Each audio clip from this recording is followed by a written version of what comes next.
The first bullet hit Sergeant First Class Tom Whelan through the windshield of the lead vehicle at 7:42 in the morning on a Tuesday that had started like every other Tuesday on the supply road between Phoebe Sentinel and Phoebe Apache. Whelan had been talking about his daughter's softball game back in Georgia, the one his wife recorded and sent him on a thumb drive that he watched every night before sleep.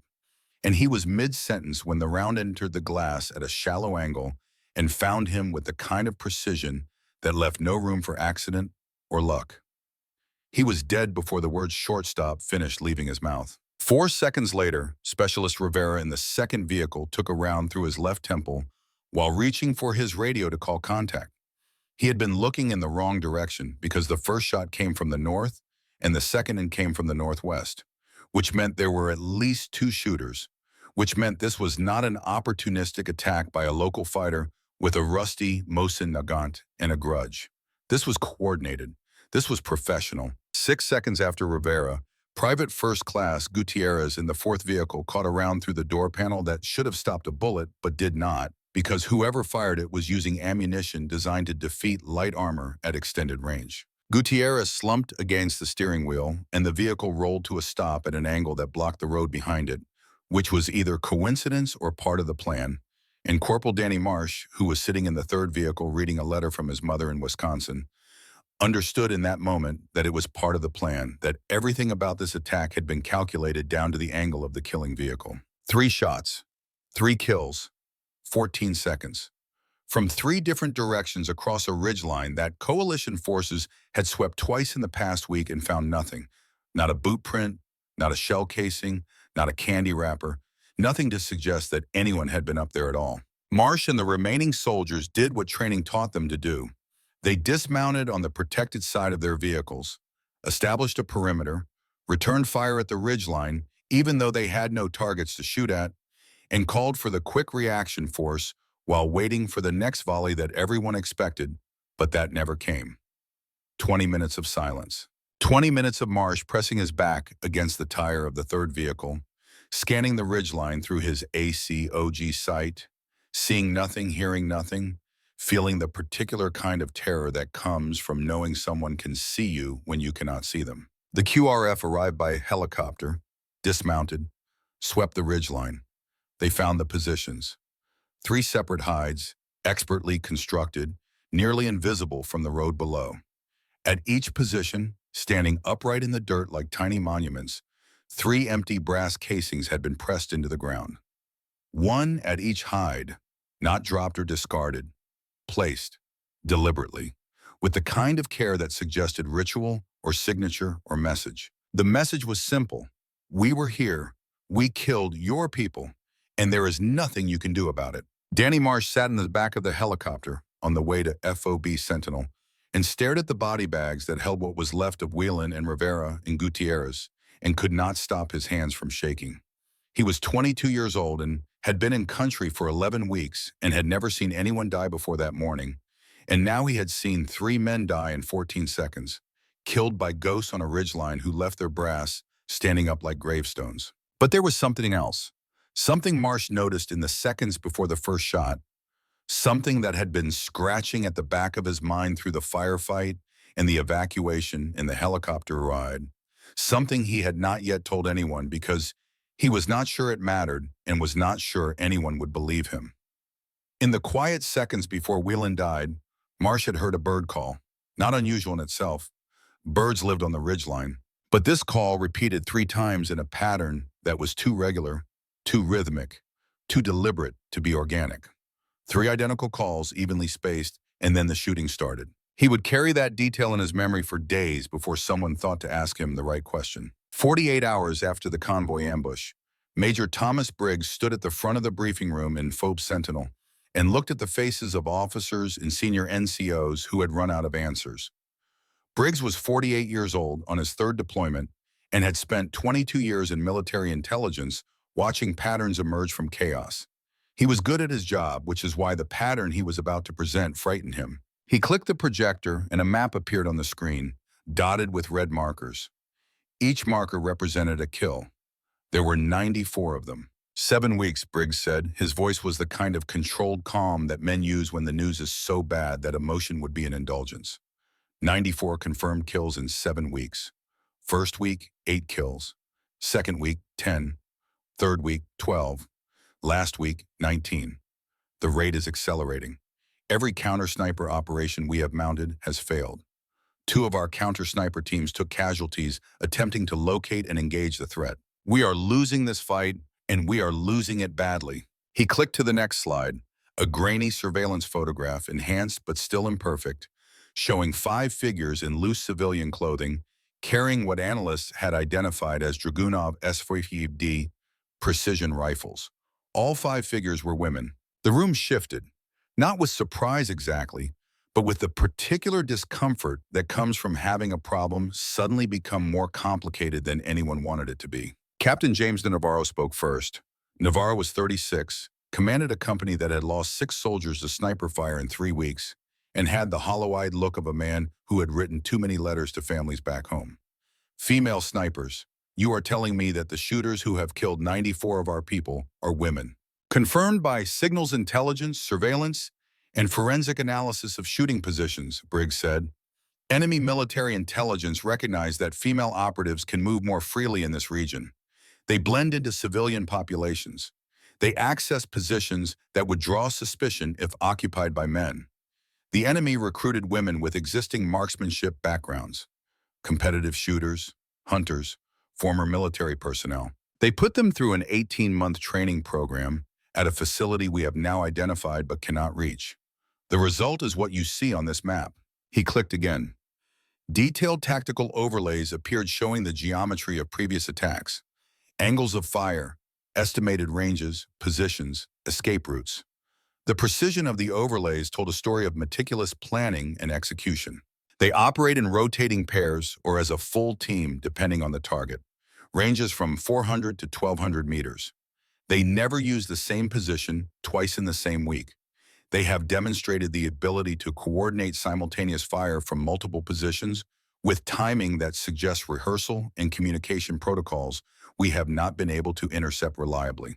Their team leader, designated Viper in our intelligence files, is credited with at least 27 of the 94 kills, all at extreme range, 900 meters and beyond.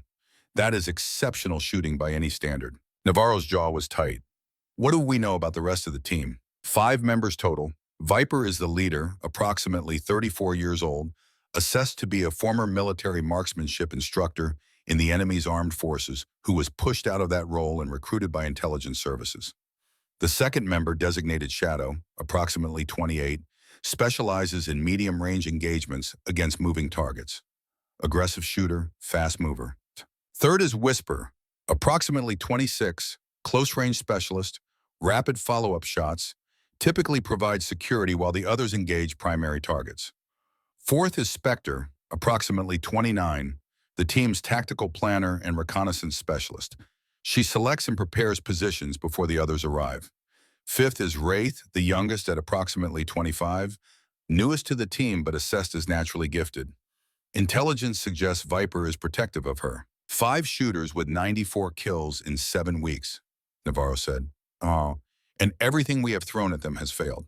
So what is the solution, Major? Because I am running out of people to lose. Briggs looked towards the back of the briefing room where someone had been sitting so quietly that most of the officers had not registered her presence.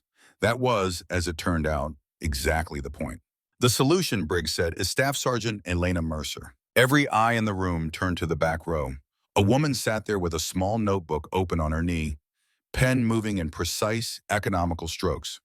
She was 31 years old, but could have passed for 25 or 40, depending on the light and the context and how much attention you were paying, which was usually not much because Elena Mercer had the kind of appearance that did not demand attention. Medium height, average build, dark hair pulled back without style or vanity. Brown eyes that watched everything and revealed nothing. She was the kind of person you looked at and then forgot you had looked at, which was not an accident. She had cultivated that quality with the same discipline she applied to everything else in her life, because in her line of work, being forgettable was the most dangerous weapon in her arsenal. Sergeant First Class Bill Hargrove, the senior NCO at FOB Sentinel, sat 3 rows ahead of her. He was 44 on his 5th deployment and had served in enough theaters to know the difference between reputation and capability. He had worked with Elena Mercer once before, 2 years ago, in a different country under different circumstances, and when he heard her name mentioned in the briefing, he simply nodded. Not dramatically, not for show. Just a single small movement of his head that communicated to anyone paying attention that what Briggs was about to say was true and possibly understated. Staff Sergeant Mercer is a counter-sniper specialist, Briggs continued.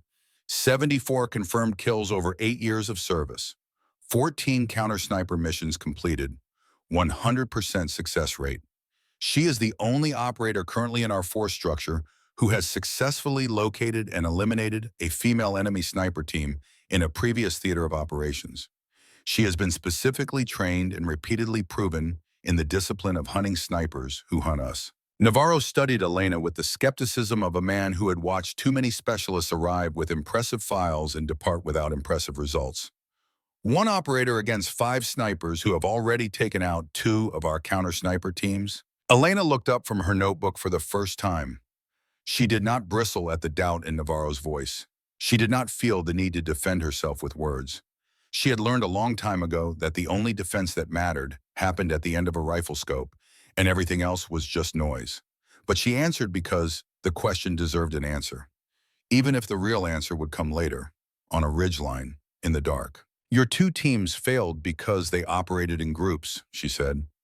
Her voice was quiet, not soft. Quiet, the way a rifle is quiet before the shot. Groups create noise.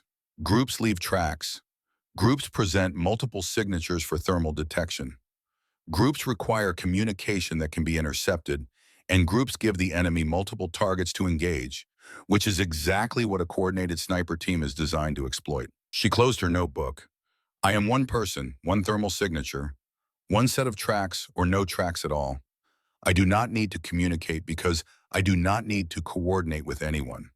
I do not search for the enemy. I identify where they will be based on their patterns, and I get there first. And when they arrive to set up their shot, they are already in my crosshairs. They become the target without knowing they have stopped being the hunter. The room was quiet. Navarro looked at Briggs. Briggs looked at Hargrove. Hargrove said nothing because nothing needed to be said. Sergeant Mercer has a full operational authority, Briggs said. All support assets are available to her, but she determines when and how to use them. Questions? There were none that mattered. The briefing ended, and Elena walked back to her quarters through a corridor where soldiers moved aside without quite knowing why. She was not large or imposing. She did not carry herself with the swagger that some operators cultivated, but there was something in the economy of her movement, something in the way her eyes tracked doorways and windows and corners, even inside a fortified base, that registered on a subconscious level. This was a person who lived in a world where a moment of inattention could be the last moment you ever had, and that awareness radiated from her like heat from pavement. In her quarters, she laid out her equipment on the bunk with the methodical precision of a surgeon arranging instruments. Each item had a place. Each item had a purpose. Each item had been tested under conditions that would break most equipment and most operators. Her primary weapon was the M2010 enhanced sniper rifle, chambered in .300 Winchester Magnum, a bolt-action precision system with an effective range of 1,200 meters that she had pushed to 1,400 in training and 1,300 in combat through perfect fundamentals and an understanding of external ballistics that bordered on instinct. The rifle was not new, it was not pretty. It had scratches on the stock and wear marks on the bolt handle from thousands of cycles. And Elena would not have traded it for any weapon on earth because she knew this rifle the way a pianist knows a piano, not as a tool but as an extension of thought. Her secondary weapon was the Mark 12 special purpose rifle, lighter, faster, effective at shorter ranges, carried for situations where the engagement space collapsed and precision at distance gave way to speed and volume of fire. Optics included a Schmidt and Bender PM2 scope with variable magnification mounted on the M2010, a loopholed spotting scope for long-range observation, AN/PVS-14 night vision, and a thermal imaging attachment that could detect body heat through darkness and light vegetation. A laser rangefinder accurate to 1,500 meters. A Kestrel ballistic calculator that accounted for range, angle, temperature, humidity, barometric pressure, altitude, spin drift, and Coriolis effect, and produced firing solutions that took the guesswork out of extreme range shooting. Environmental sensors, a compact communication suite with encryption capability. She laid it all out and checked every item, and then sat down with the intelligence files that Briggs had given her and began the work that mattered more than any piece of equipment. She began to learn the enemy. 94 kills, 7 weeks. She opened the first file and started reading. Not scanning, but reading. The way a detective reads a crime scene, looking not just at what was there, but at what was missing and what the absence revealed. Each kill was a data point. Location told her about terrain preferences. Time of day told her about operational patterns. Range told her about capability and confidence. Shot placement told her about training and temperament. Escape routes told her about planning and local knowledge. The brass casings left standing in the dirt told her about psychology, about pride, about a team that wanted to be known, that wanted the enemy to understand that they were not random violence, but deliberate, systematic, and superior. She built profiles. Viper, 27 kills, all at 900 meters and beyond, several confirmed at 1100. Extreme range shooting required specific terrain features, elevated positions with long sight lines and minimal crosswind corridors.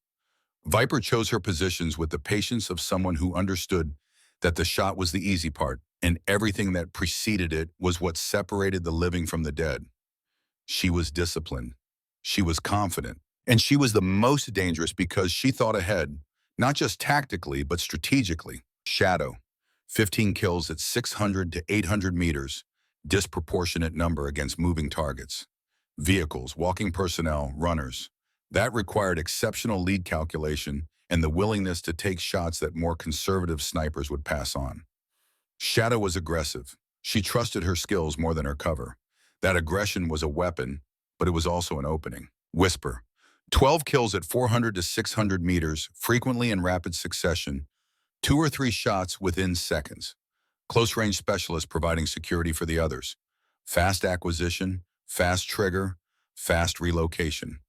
The team's insurance policy. Spectre, fewer confirmed kills, but her fingerprints were on every operation in the form of position selection and tactical planning. She was the architect. She arrived early, prepared the positions, and created the conditions for success. Without her, the team lost efficiency. Wraith, the youngest, the newest, her kills showing improvement over time, as if she were learning in real time under Viper's mentorship. Natural talent being refined into professional capability. Given the least dangerous positions, which suggested either that she was not yet trusted with primary shots, or that Viper was protecting an investment. 5 women, 5 skill sets, 5 personalities that interlocked into a machine designed to kill with mechanical precision and then vanish. Elena studied their movement patterns across 7 weeks of data, plotting positions on a topographic map, drawing lines between them, looking for the geometry that all human behavior creates when observed at sufficient scale. And there it was. She sat back in her chair and stared at the map for a long time. The positions were not random. The attacks were not opportunistic. Over 7 weeks, the team had been moving in a pattern that, when plotted on the map, formed a tightening spiral. The outer loops hit supply routes and patrols far from coalition bases. The inner loops moved progressively closer. And the center of the spiral, the point toward which everything was converging, was forward operating base Sentinel. The 94 kills were not the mission. The 94 kills were the preparation, the reconnaissance, the testing of response times and protocols and capabilities. The enemy sniper team was mapping FOB Sentinel's defenses from the outside in, probing for weaknesses, identifying blind spots, learning when and how the base responded to attacks. They were preparing for something much larger than convoy ambushes. Elena picked up the secure phone and called Briggs. "Major, this is Mercer. I need to see you now." 10 minutes later, she was in his office. The topographic map spread across his desk with the spiral pattern drawn in red. "They are not just hitting convoys," she said. "The attack pattern over 7 weeks describes a contracting spiral centered on this base. Each attack brings them closer. Each attack tests a different defensive response. They are conducting detailed reconnaissance for a direct action against FOB Sentinel. The sniper team is the advance element. The 94 kills are collateral to their primary mission." Briggs studied the map with the expression of a man watching a puzzle become a picture he did not want to see. He traced the spiral with his finger, checked the dates, verified the geometry. The evidence was there. It had always been there. No one had looked at it from the right angle until now. How long? He asked. Based on the rate of contraction, they are within final reconnaissance phase now. My assessment is we do not have weeks. We have days, possibly less. Briggs sat heavily in his chair. What do you need? What I asked for in the briefing. Complete operational freedom. No radio check-ins that could be intercepted. No backup teams that could compromise my position. No overhead surveillance that could alert them. I go out alone. I find them. I eliminate them. And I do it before they complete their reconnaissance and trigger whatever comes next. And if you fail, Elena met his eyes. Then you should start reinforcing this base, Major, because whatever they are planning will come whether I am out there or not. Briggs authorized the mission. Elena returned to her quarters and finalized her preparation. She packed her ruck with 72 hours of supplies. Cold rations, water, ammunition, medical kit, camouflage materials. Everything she needed to survive and fight alone on a ridgeline where 5 professionals would be trying to kill her. She cleaned her rifle one more time, not because it needed cleaning, but because the ritual focused her mind the way prayer focuses other people. Her hands moved with the automatic precision of a process repeated so many thousands of times that it had become neurological rather than conscious. While her hands worked, her mind ran scenarios, entry routes, observation positions, engagement sequences, escape contingencies. What to do if she was detected? What to do if she was wounded? What to do if the enemy did something she had not predicted, which they would because the enemy always did something unpredicted, and the operator who survived was the one who adapted fastest. At 300, she was ready. She walked through the base toward the eastern gate, moving through corridors lit by fluorescent lights that hummed with the tone of sustained tension. The base was never quiet at night. Generators ran, radios crackled, boots moved on gravel as sentries patrolled perimeters. But at this hour, the corridors were mostly empty, and the few soldiers she passed gave her space without being asked. The way people instinctively give space to someone carrying purpose like a loaded weapon. At the gate, Hargrove was waiting. He was not supposed to be there. There was no tactical reason for the senior NCO to be standing at the eastern gate at 3 in the morning, watching an operator depart on a classified mission. But he was there because he had known Elena Mercer long enough to understand what she was walking into, and because in a world that measured value in rank, in position, and protocol, there were still small human gestures that mattered. "Watch yourself out there," he said. Elena adjusted the strap of her ruck. "Careful is the only thing that has kept me alive for 8 years. Hargrove nodded. He did not say good luck because luck was an insult to someone who had replaced it with preparation. He did not say come back safe because that implied doubt about her ability to do so. He just nodded, and she understood everything the nod contained, and she walked through the gate and into the darkness beyond the wire. The night swallowed her immediately. One step past the perimeter lights and she was gone. A shadow among shadows moving northeast toward the ridgeline 4 kilometers away where 5 women were planning the deaths of people who did not yet know they were marked. Behind her, FOB Sentinel hummed and glowed in the desert night, 160 soldiers sleeping and eating and writing letters home, trusting that someone, somewhere was working to keep them alive. Ahead of her, there was only darkness and distance in the work. 4 kilometers away, on the ridgeline that had become a killing ground, a faint green glow illuminated the face of a woman looking through night vision binoculars at the base below. She was counting guard positions, noting patrol intervals, measuring response times by the movement of vehicles and the patterns of light. She had been doing this for 7 weeks, patiently, methodically, with the discipline of someone who understood that preparation was the difference between victory and death. Viper lowered her binoculars and made a notation in a small book she kept in her breast pocket. The reconnaissance was nearly complete. Another 3 days, perhaps 4, and she would have everything needed for the next phase.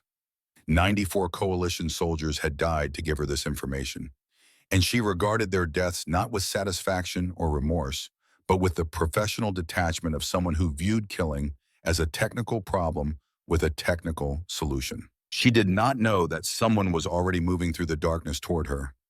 Someone who had studied her patterns and understood her methods and was coming not to find her, but to be waiting when she arrived at the position she would inevitably choose. Because Elena Mercer understood something that most people did not understand about hunting. You did not chase your prey. You learned where your prey would go, and you got there first, and you waited with the patience of stone and the precision of mathematics. And when your prey arrived, the contest was already over. They just did not know it yet. The desert was cold, the stars were bright, and somewhere between a fortified base and a hostile ridgeline, two women were moving through the same darkness, one heading out and one looking in. And neither knew yet that they were about to engage in the most intimate form of warfare ever devised. Sniper against sniper, mind against mind, patience against patience. In this kind of war, there were no second-place finishers, only the living and the dead. Elena reached the base of the northern ridgeline at 0447, having covered 4 kilometers of open desert in just under 2 hours, using a route that avoided every known observation point and every terrain feature that would silhouette her against the night sky. She moved the way water moves through rock, finding the low places, the dark places, the paths of least resistance and least visibility, never crossing open ground when a depression or a dry creek bed offered concealment, never rising above the horizon line where thermal optics or night vision could distinguish her shape from the landscape. The ridgeline rose before her in the pre-dawn darkness, like the spine of some ancient creature buried in sand. She had studied this terrain on satellite imagery and topographic maps for 12 hours before departing FOB Sentinel, memorizing the contour lines and elevation changes the way a musician memorizes a score, so that now, moving through it in darkness, she could navigate by feel and memory without consulting a map or turning on a light. Every step was deliberate. Every foot placement was chosen for silence and stability.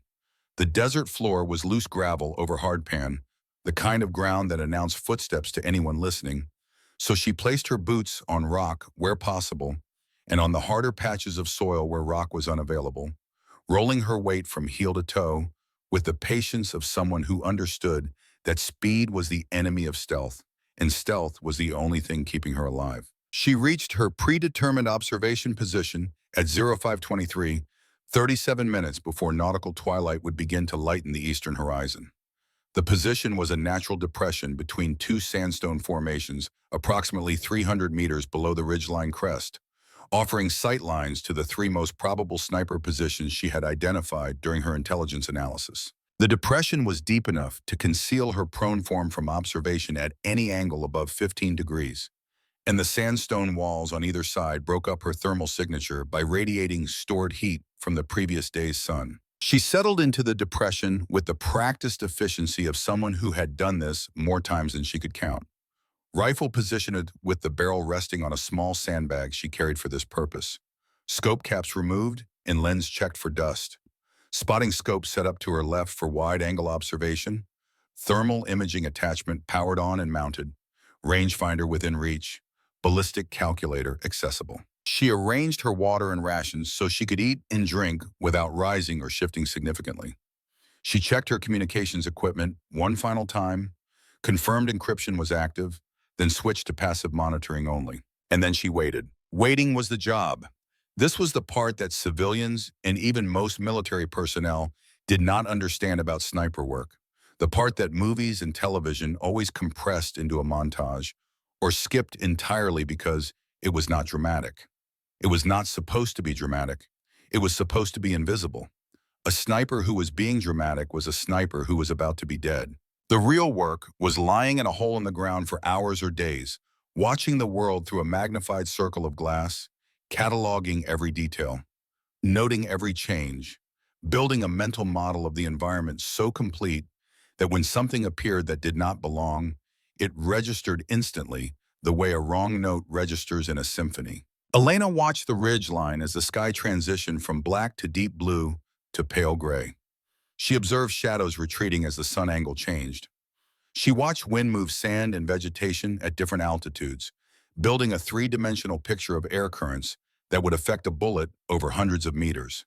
She noted where lizards basked on rocks because lizards were excellent sentries. An area where they vanished was an area where something else had arrived. By mid-morning, her mental map was more detailed than any satellite photograph.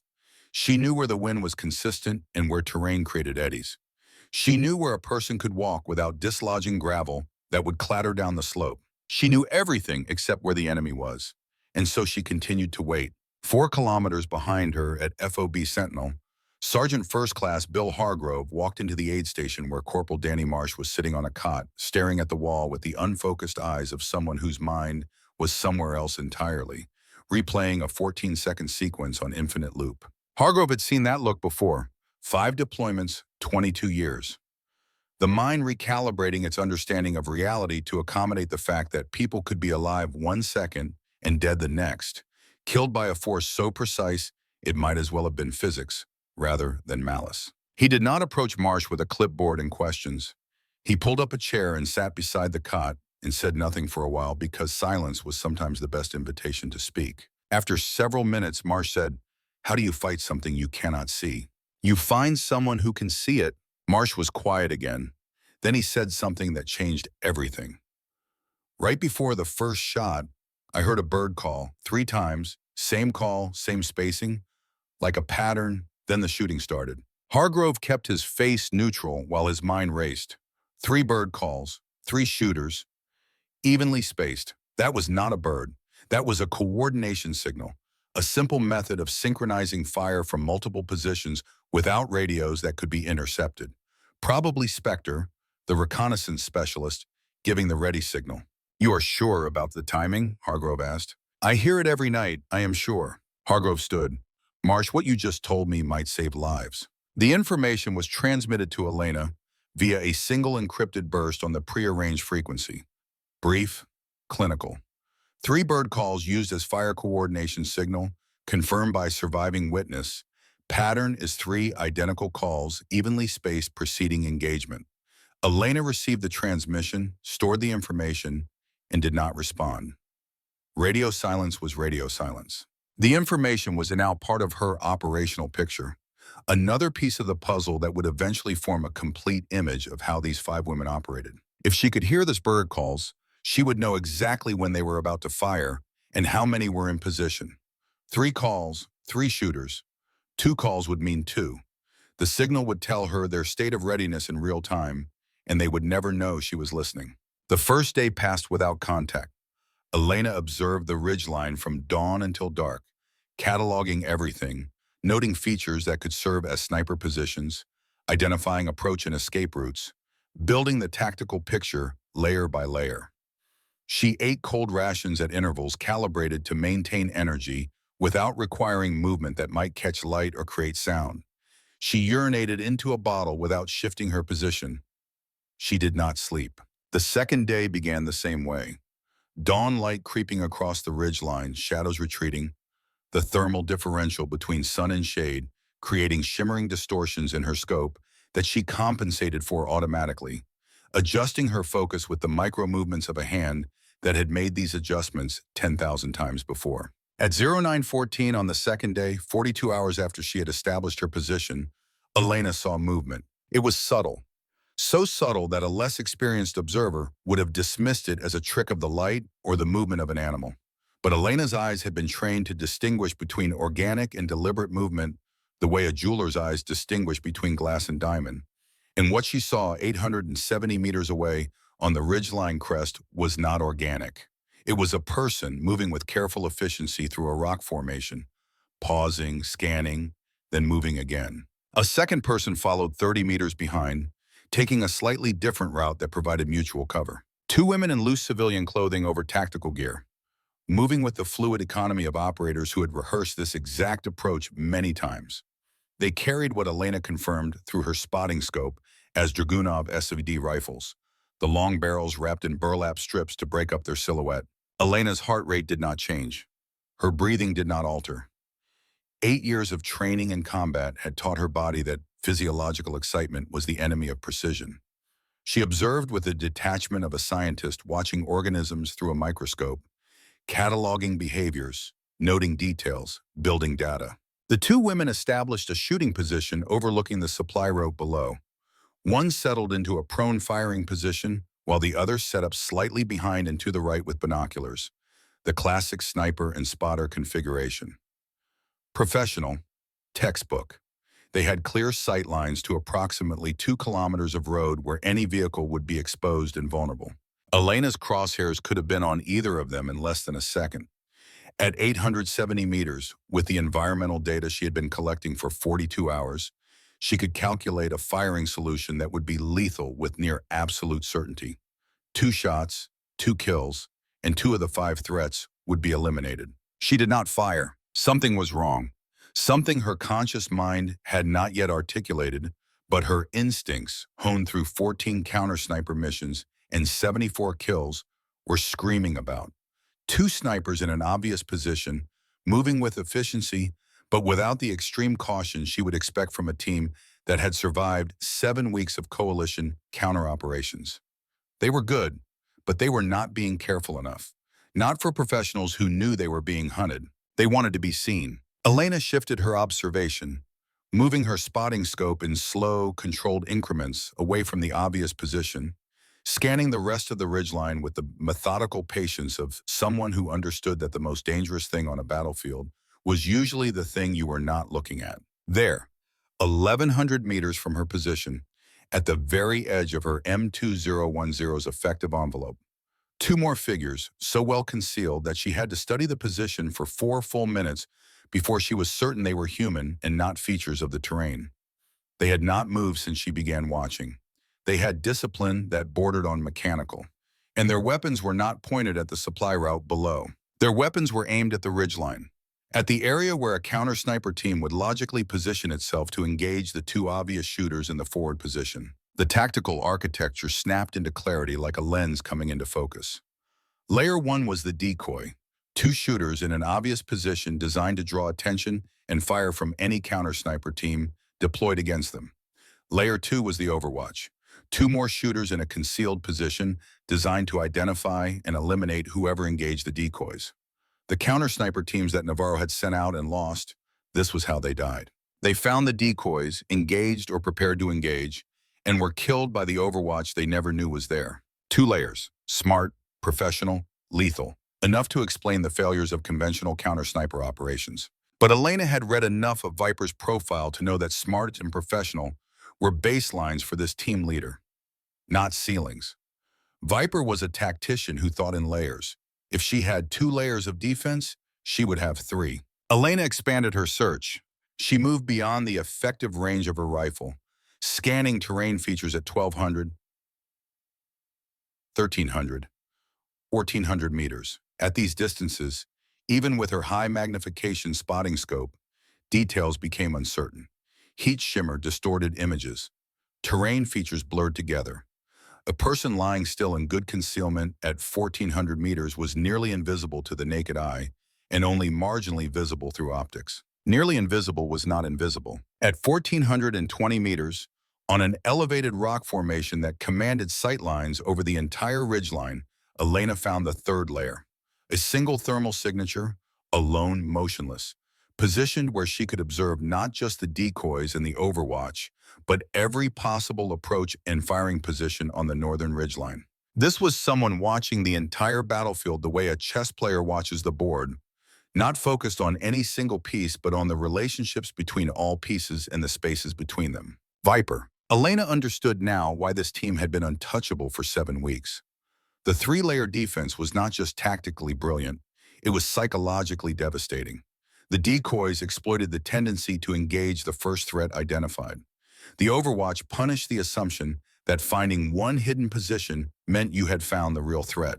And Viper's 3rd layer exploited the assumption that 2 layers was the maximum field complexity anyone would employ.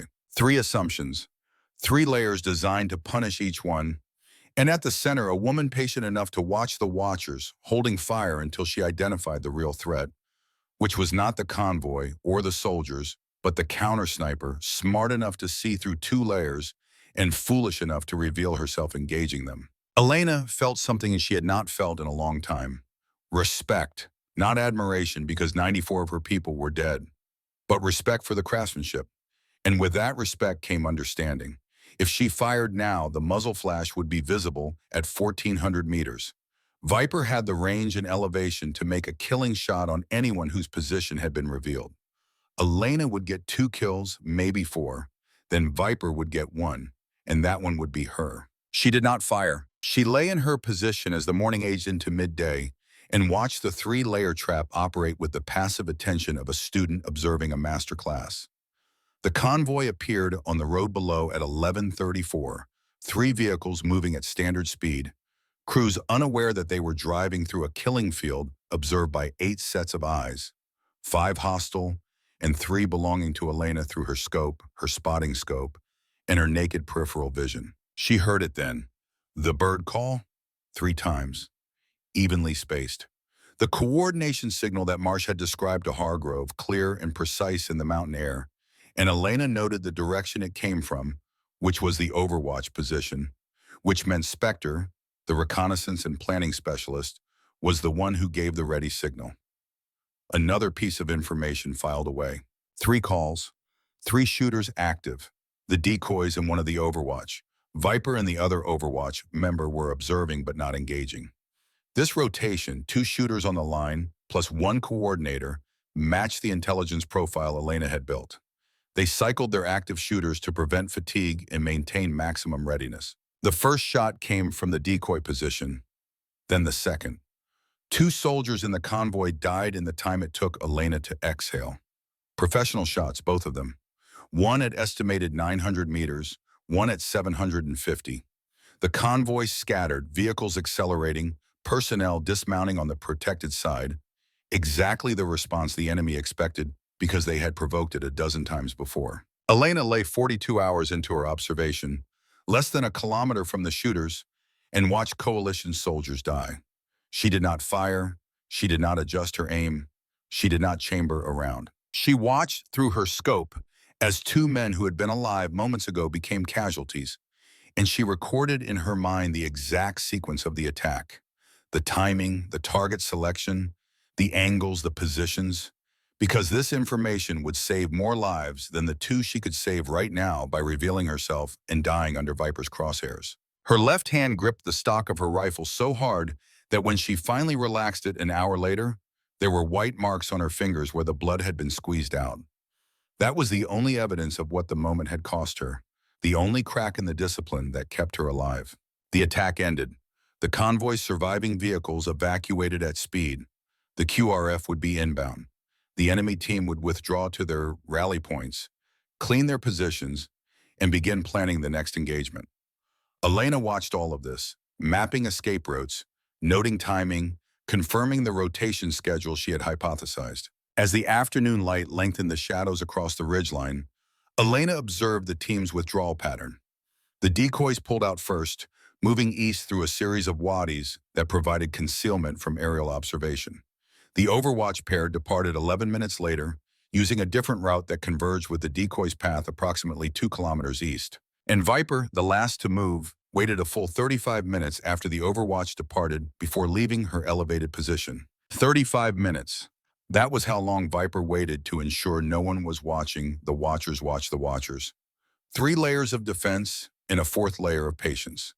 Elena filed this detail with all the others, and when she calculated the team's rotation schedule based on all available data, a clear pattern emerged. Viper operated on a 36-hour cycle, active for 28 hours, then 8 hours of rest and resupply at a position to the east that Elena estimated was beyond the ridgeline, probably in the canyon system that offered concealment and water.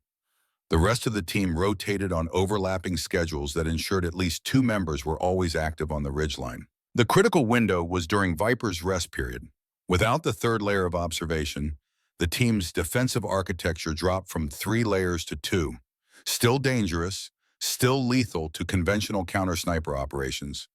But 2 layers were solvable. Elena had solved 2-layer defenses before. She needed to know the exact timing of Viper's next rest cycle. Based on the observation she had just completed, Viper had been active on the ridgeline since at least the early morning. If the 36-hour cycle held, Viper would withdraw for rest in approximately 18 hours. At 0500 tomorrow.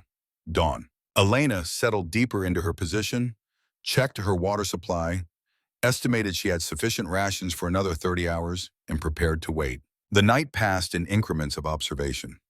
Elena allowed herself micro-naps of 12 minutes each, a technique trained for extended operations, her body sleeping while part of her mind remained alert to changes in sound or light. Between naps, she scanned with thermal imaging, noting heat signatures of animals and rocks cooling at different rates, establishing a baseline so a human signature would stand out. At 0312, she detected movement, a single thermal signature along the ridge crest heading east. It paused at the elevated rock formation Viper had used, remained 6 minutes, then continued east. Viper was withdrawing, earlier than Elena had predicted, which meant either the 36-hour cycle was approximate rather than exact, or Viper had reason to begin her rest period ahead of schedule. Either way, the window was opening. Elena did not move. She would wait until dawn, confirm Viper's absence, and allowed her to verify the remaining team positions with optical observation. Thermal imaging at night could confirm the presence of warm bodies, but could not reliably distinguish individual team members or confirm their weapons orientation. Dawn came slowly. The eastern sky lightened in gradients, each shade revealing more of the ridgeline. Elena scanned methodically, checking every hide she had identified. The decoy position was occupied. Two figures, likely Shadow and Wraith based on Elena's intelligence profiles, as Viper placed Wraith in less exposed roles. The Overwatch was also occupied. Two figures, Whisper and Spectre, positioned where their discipline and patience made them deadliest. Viper's observation post was empty. Confirmed.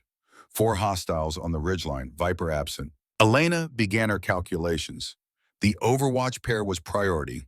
They were the most dangerous because they were the ones specifically positioned to kill counter-snipers, and because they were the ones who had killed members of the previous teams Navarro had sent. Eliminate them first, and the decoys became ordinary snipers in a known position. Dangerous but manageable. The Overwatch position was 1,050 meters from Elena's hide. Long range, near the outer edge of reliable accuracy for the .300 Winchester Magnum in the environmental conditions present on this ridgeline. The shot was complicated by terrain. Between Elena's position and the Overwatch, the ridgeline created a series of elevation changes that affected wind patterns at intermediate distances. A bullet traveling 1,050 meters across this terrain would pass through at least 3 distinct wind zones, each pushing it in a slightly different direction. Elena spent 15 minutes reading the wind. She watched dried grass at 200 meters lean gently to the right. She watched dust drift at 500 meters, curling slightly left as terrain funneled air through a narrow gap. She watched scrub brush at 800 meters, barely moving in a calm pocket behind a rock formation. And she watched the vegetation nearest the Overwatch position, where wind appeared moderate and consistent from the right. She input data into her Kestrel ballistic calculator. Range 1,050 meters, temperature 61 degrees Fahrenheit, humidity 23%, barometric pressure adjusted for altitude. Wind, variable by zone, estimated average crosswind of 4 miles per hour from the right. The calculator produced a firing solution. Holdover, 3.2 mils. Wind hold, 0.8 mils right. But Elena felt the subtle disagreement between mathematics and instinct that came from 8 years of shooting in conditions that never perfectly matched ballistic software. The calculator did not account for the thermal updraft that morning sun would create on the rock face below the Overwatch, pushing the bullet slightly high.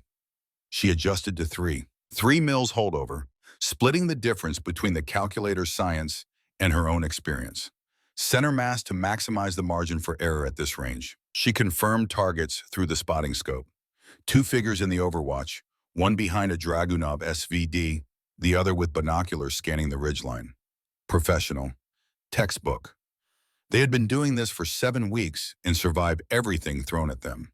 They were not looking at Elena because she had not given them anything to see. She controlled her breathing. In through the nose, 4 seconds. Hold, 2 seconds. Out through the mouth, 4 seconds. Hold. Her heart rate slowed. The crosshairs in her scope settled with each breath cycle, rising slightly on the inhale, falling on the exhale, finding the natural respiratory pause at the bottom of the breath where the body was most still. She placed the crosshairs on the first target. The sniper, center mass, added her holdover, added her wind correction. The crosshairs rested on a point in empty air above and to the right of the sniper's torso, the point where the bullet needed to be aimed so that gravity and wind would carry it down and left into the target over 1,050 meters of mountain air. She let one more breath cycle pass. The pause came. Her body was still. The crosshairs were still.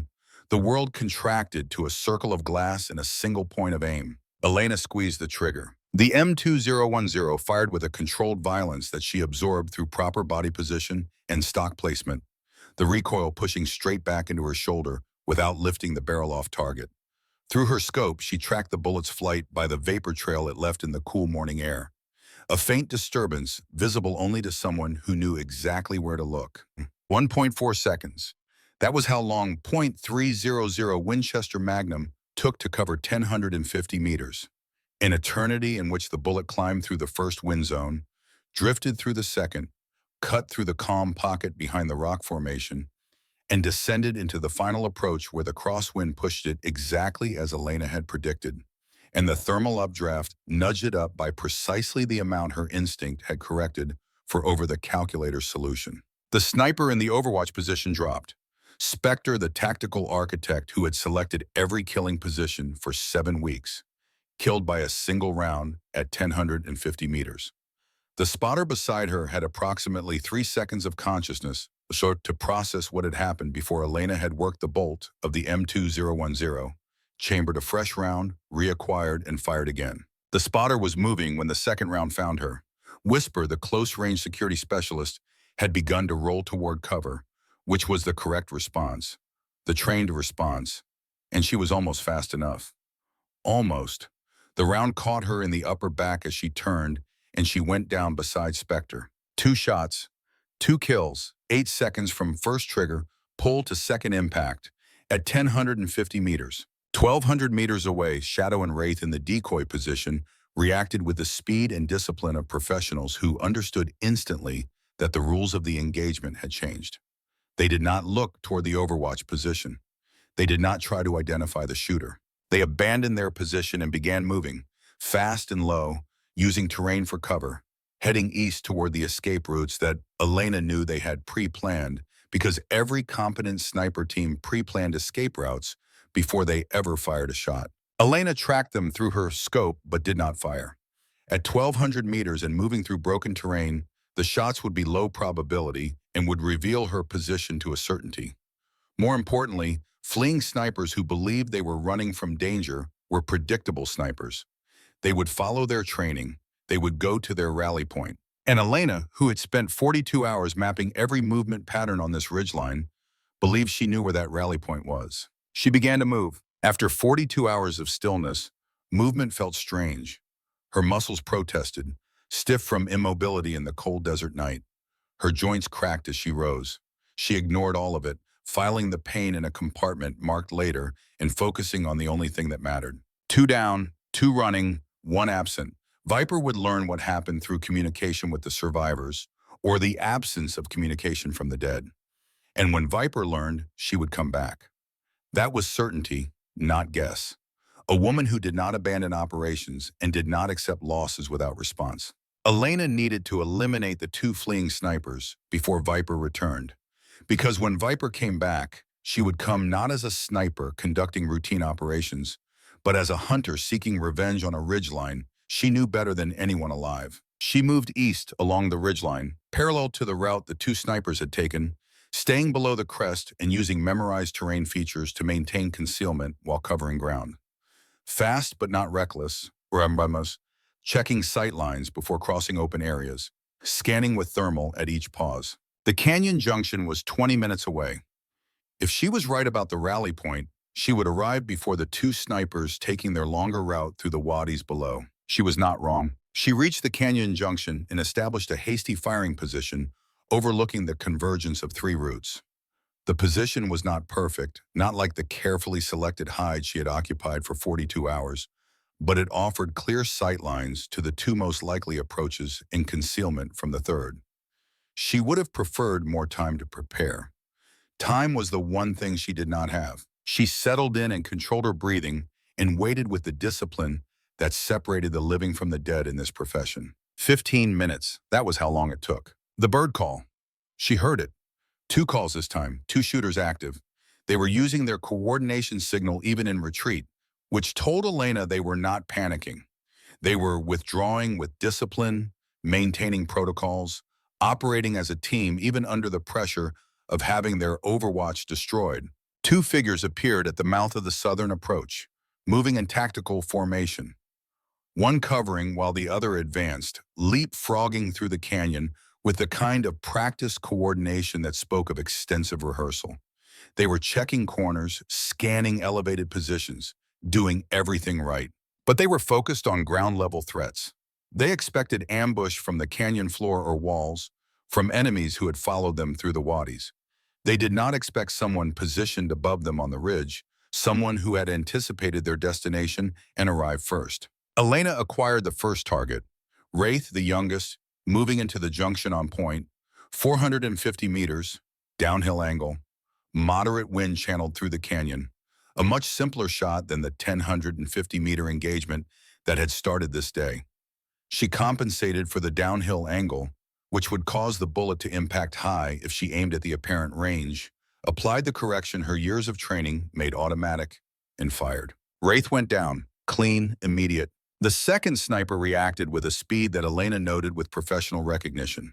Before the sound of the shot had finished echoing through the canyon, the second woman had thrown herself behind a rock formation, pressed flat against the stone, and brought her weapon up in the direction she calculated the shot had come from. She was wrong about the exact position, but right about the general direction, which meant she was either very good or very experienced, or both. Elena did not take the follow-up shot. The second sniper was in solid cover, alert, weapon ready, scanning for the muzzle flash or dust signature that would reveal Elena's position. Taking a shot now would require exposing herself to return fire at a range where the enemy sniper was most dangerous. 400 meters, medium range, Shadow's preferred engagement distance. This was Shadow, the aggressive, fast-moving specialist who liked medium range work against moving targets. Elena had just put herself in Shadow's optimal combat zone, and Shadow was now behind cover, armed, angry, and looking for her. Patience. Elena had it. The question was whether Shadow had it too. 12 minutes of silence. Neither woman moved. The canyon junction was still except for the wind and the slow movement of shadows as the sun tracked across the sky. A standoff between two professionals, each waiting for the other to make the mistake that would end the engagement. Elena knew something Shadow did not. She knew that time was Shadow's enemy, not hers. The sound of the shots would eventually draw attention. Coalition QRF assets, surveillance aircraft, ground patrols. Shadow could not stay pinned in this canyon indefinitely. She had to move. Elena did not. Shadow moved. It happened fast. One moment the rock formation was still, and the next Shadow was running. A burst of explosive speed toward the canyon exit 50 meters to her right. Legs pumping, body low, rifle in one hand, covering ground with the athletic grace of someone who had trained for exactly this scenario. She was fast. She was very fast.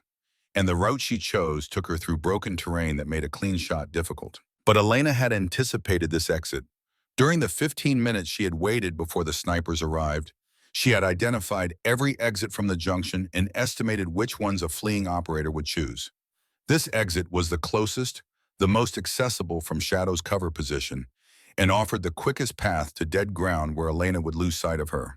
Elena's crosshairs were already on the point Shadow had to cross. Not where Shadow was, where Shadow would be.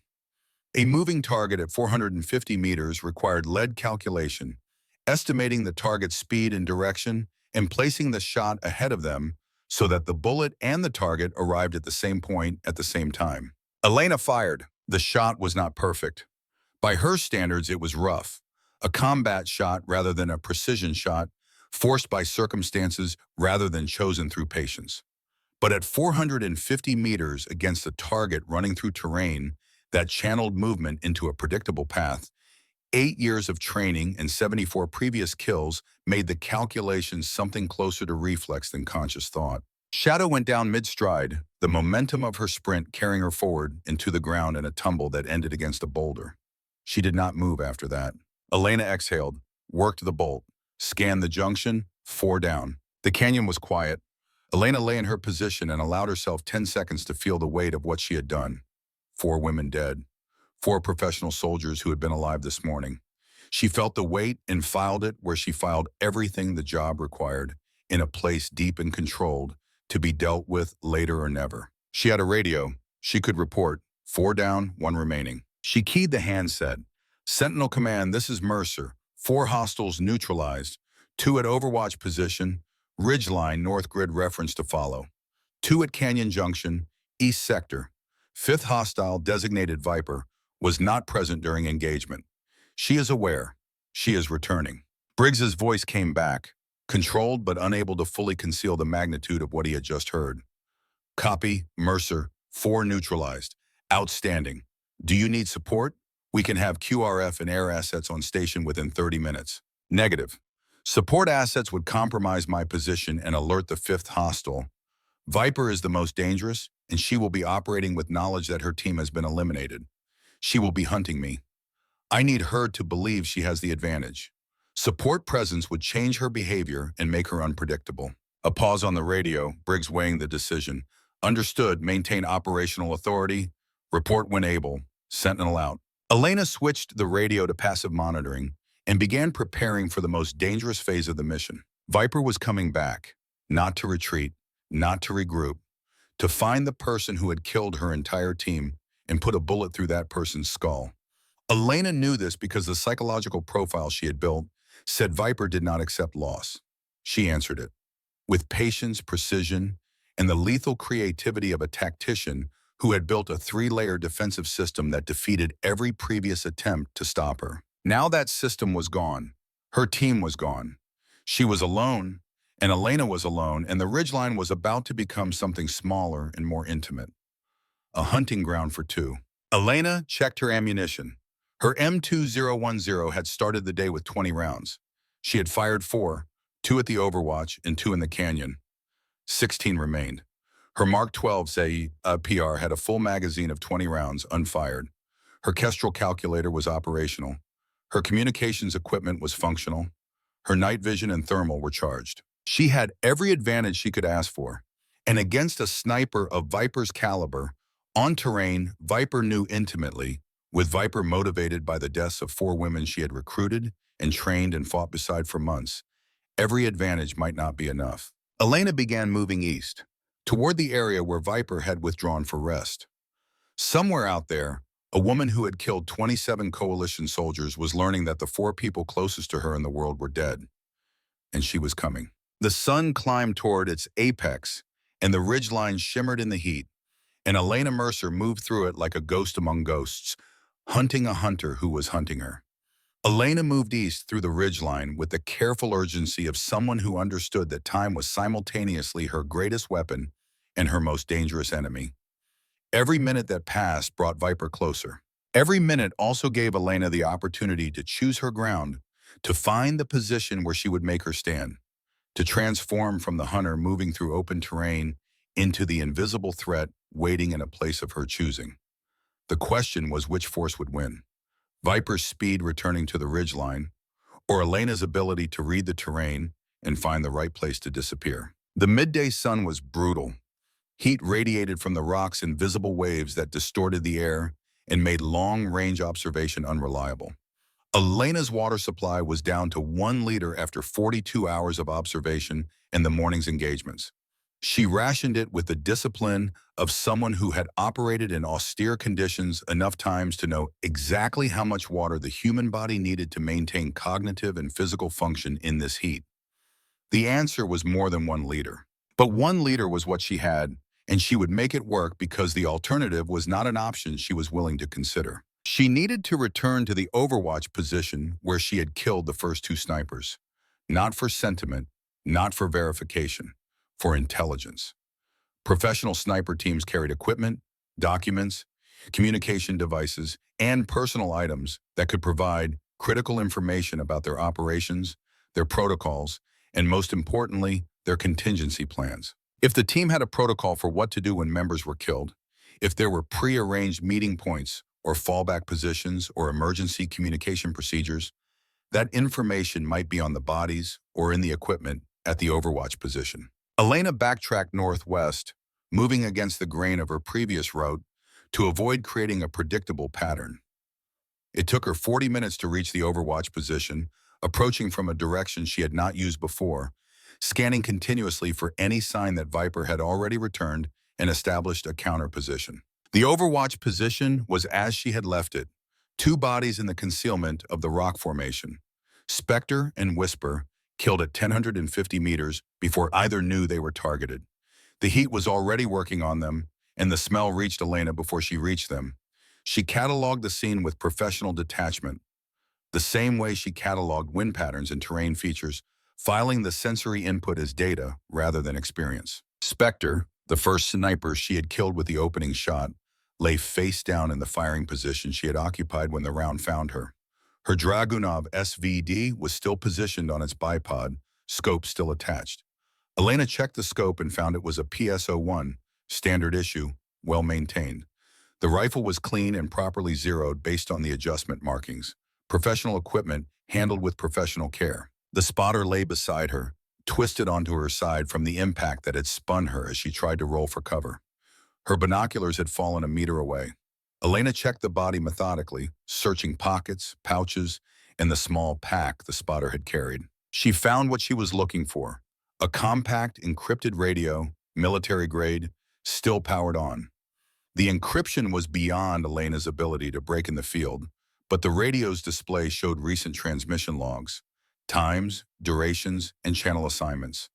Elena could not read the content, but the metadata told its own story. The most recent outgoing transmission from this radio had been sent at 0847, approximately 12 minutes after Elena killed Spectre and Whisper at the Overwatch, and 11 minutes before she killed Wraith at the Canyon Junction. The transmission lasted 4 seconds. Brief, emergency, and the channel matched the frequency Elena had cataloged from Viper's elevated position during her observation period. Someone had transmitted from this position after Elena fired her first shots. One of the two snipers she had killed had managed to send a message in the seconds between the first shot and the second, or the radio had an automatic distress function that triggered on specific conditions. Either way, the message had gone out. Viper had known about the attack on the Overwatch before Elena even reached the Canyon Junction. Elena processed the timeline. 0847, distress message from Overwatch. 0858, Elena kills the lead sniper in the canyon. 0910, Elena kills Shadow. That meant Viper had approximately 60 minutes of knowledge before Elena completed her engagements. 60 minutes in which Viper knew the Overwatch was hit and could begin reacting. But there was something else. Elena scrolled through the transmission log and found another entry, an incoming transmission received at 0903 after Elena killed the Overwatch pair, but before she killed Shadow. The transmission lasted 11 seconds, longer than the distress call. This was a response. Someone had transmitted back to this radio, knowing it might be in enemy hands or lying next to a dead operator, and had sent an 11-second message anyway. That was not standard protocol for a team that had just received a distress signal. Standard protocol was radio silence, immediate relocation, and a shift to prearranged contingency plans. You did not transmit back to a compromised position because doing so confirmed the frequency was active and gave the enemy a signal to intercept. Unless the transmission is not meant for the dead operators. Unless it was meant for someone else in the field. Someone who was alive and carrying a radio on the same network. Elena went cold. She moved to the first sniper she had killed, the one in the prone firing position, and searched more carefully. Body armor under civilian clothing, standard loadout. 3 magazines for the Dragunov, sidearm and a thigh holster, and on the left forearm, beneath the sleeve, a small waterproof pouch strapped tight against the skin, the kind of pouch used to carry identity documents or sensitive materials close to the body. Elena opened it. Inside was a laminated card with handwritten Cyrillic text that she could not fully read, but the format was recognizable. Grid coordinates, 5 sets, each paired with a time notation.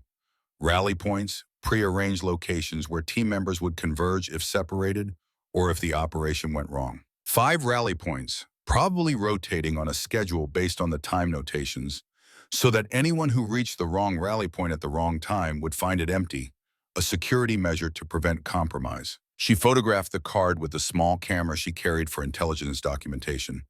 Then she checked the time notations against her watch and her knowledge of the team's operational cycle. One of the rally points was active now.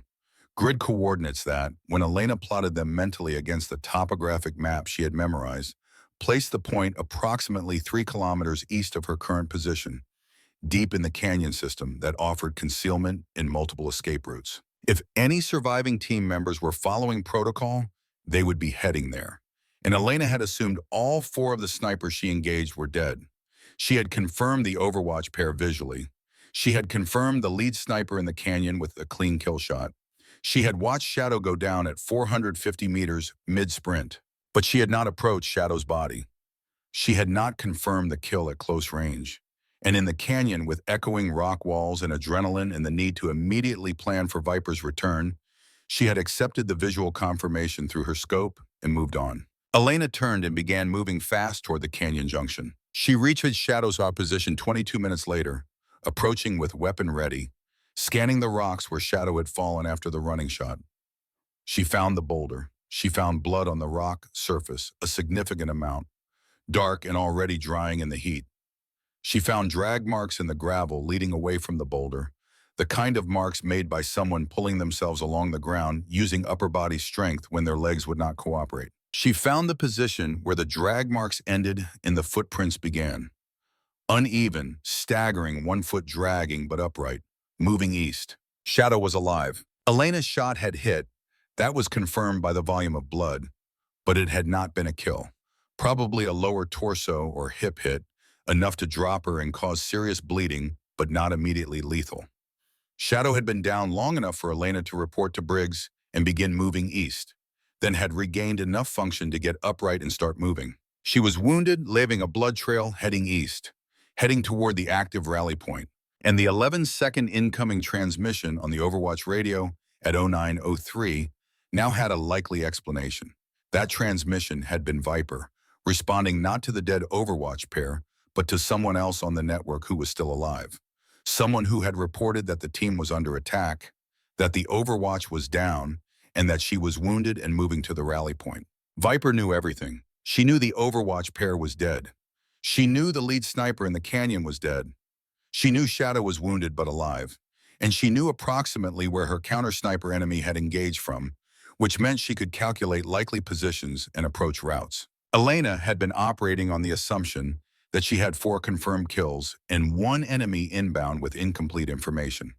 The reality was 3 confirmed kills, Spectre and Whisper at the Overwatch and Wraith at the Canyon, plus 1 wounded and mobile enemy, Shadow, heading toward a rally point, and Viper inbound with nearly complete tactical awareness of Elena's capabilities and methods. The entire strategic picture had just inverted. Elena followed the blood trail east, not because chasing a wounded sniper was tactically sound. It was not. Chasing was how you walked into ambushes. But Shadow wounded and moving toward a rally point where Viper was heading represented a convergence that Elena could not allow. If Shadow and Viper linked up, Elena would face 2 opponents, one of whom knew the ridgeline intimately, and one of whom had just survived Elena's best shot and now had personal motivation beyond professionalism. The blood trail led through the canyon system, winding between rock walls that channeled movement into predictable paths. Elena noted that the blood was decreasing in volume as she followed, which meant Shadow had either managed to apply a field dressing or the wound was clotting naturally. Either way, Shadow was functional enough to navigate complex terrain while wounded, which spoke to either exceptional training, exceptional pain tolerance, or both. Elena moved carefully, weapon up, scanning every shadow and overhang. The canyon walls rose on either side, 15 to 20 meters high, creating a corridor of shade that hid the ground from aerial observation and limited sight lines to whatever was immediately ahead and immediately behind. It was ambush terrain of the worst kind. The blood trail stopped at a wide section of canyon where 3 routes diverged. Elena studied the junction from behind cover, looking for signs of which route Shadow had taken. Fresh blood on the eastern route, the smallest amount, just drops now. Shadow had managed to control her bleeding. Elena did not follow. She stopped at the junction and listened. Wind through the canyon, a low moan that rose and fell with gusts channeled through the narrows. Distant sound of a helicopter, probably the QRF responding to the Overwatch engagement site.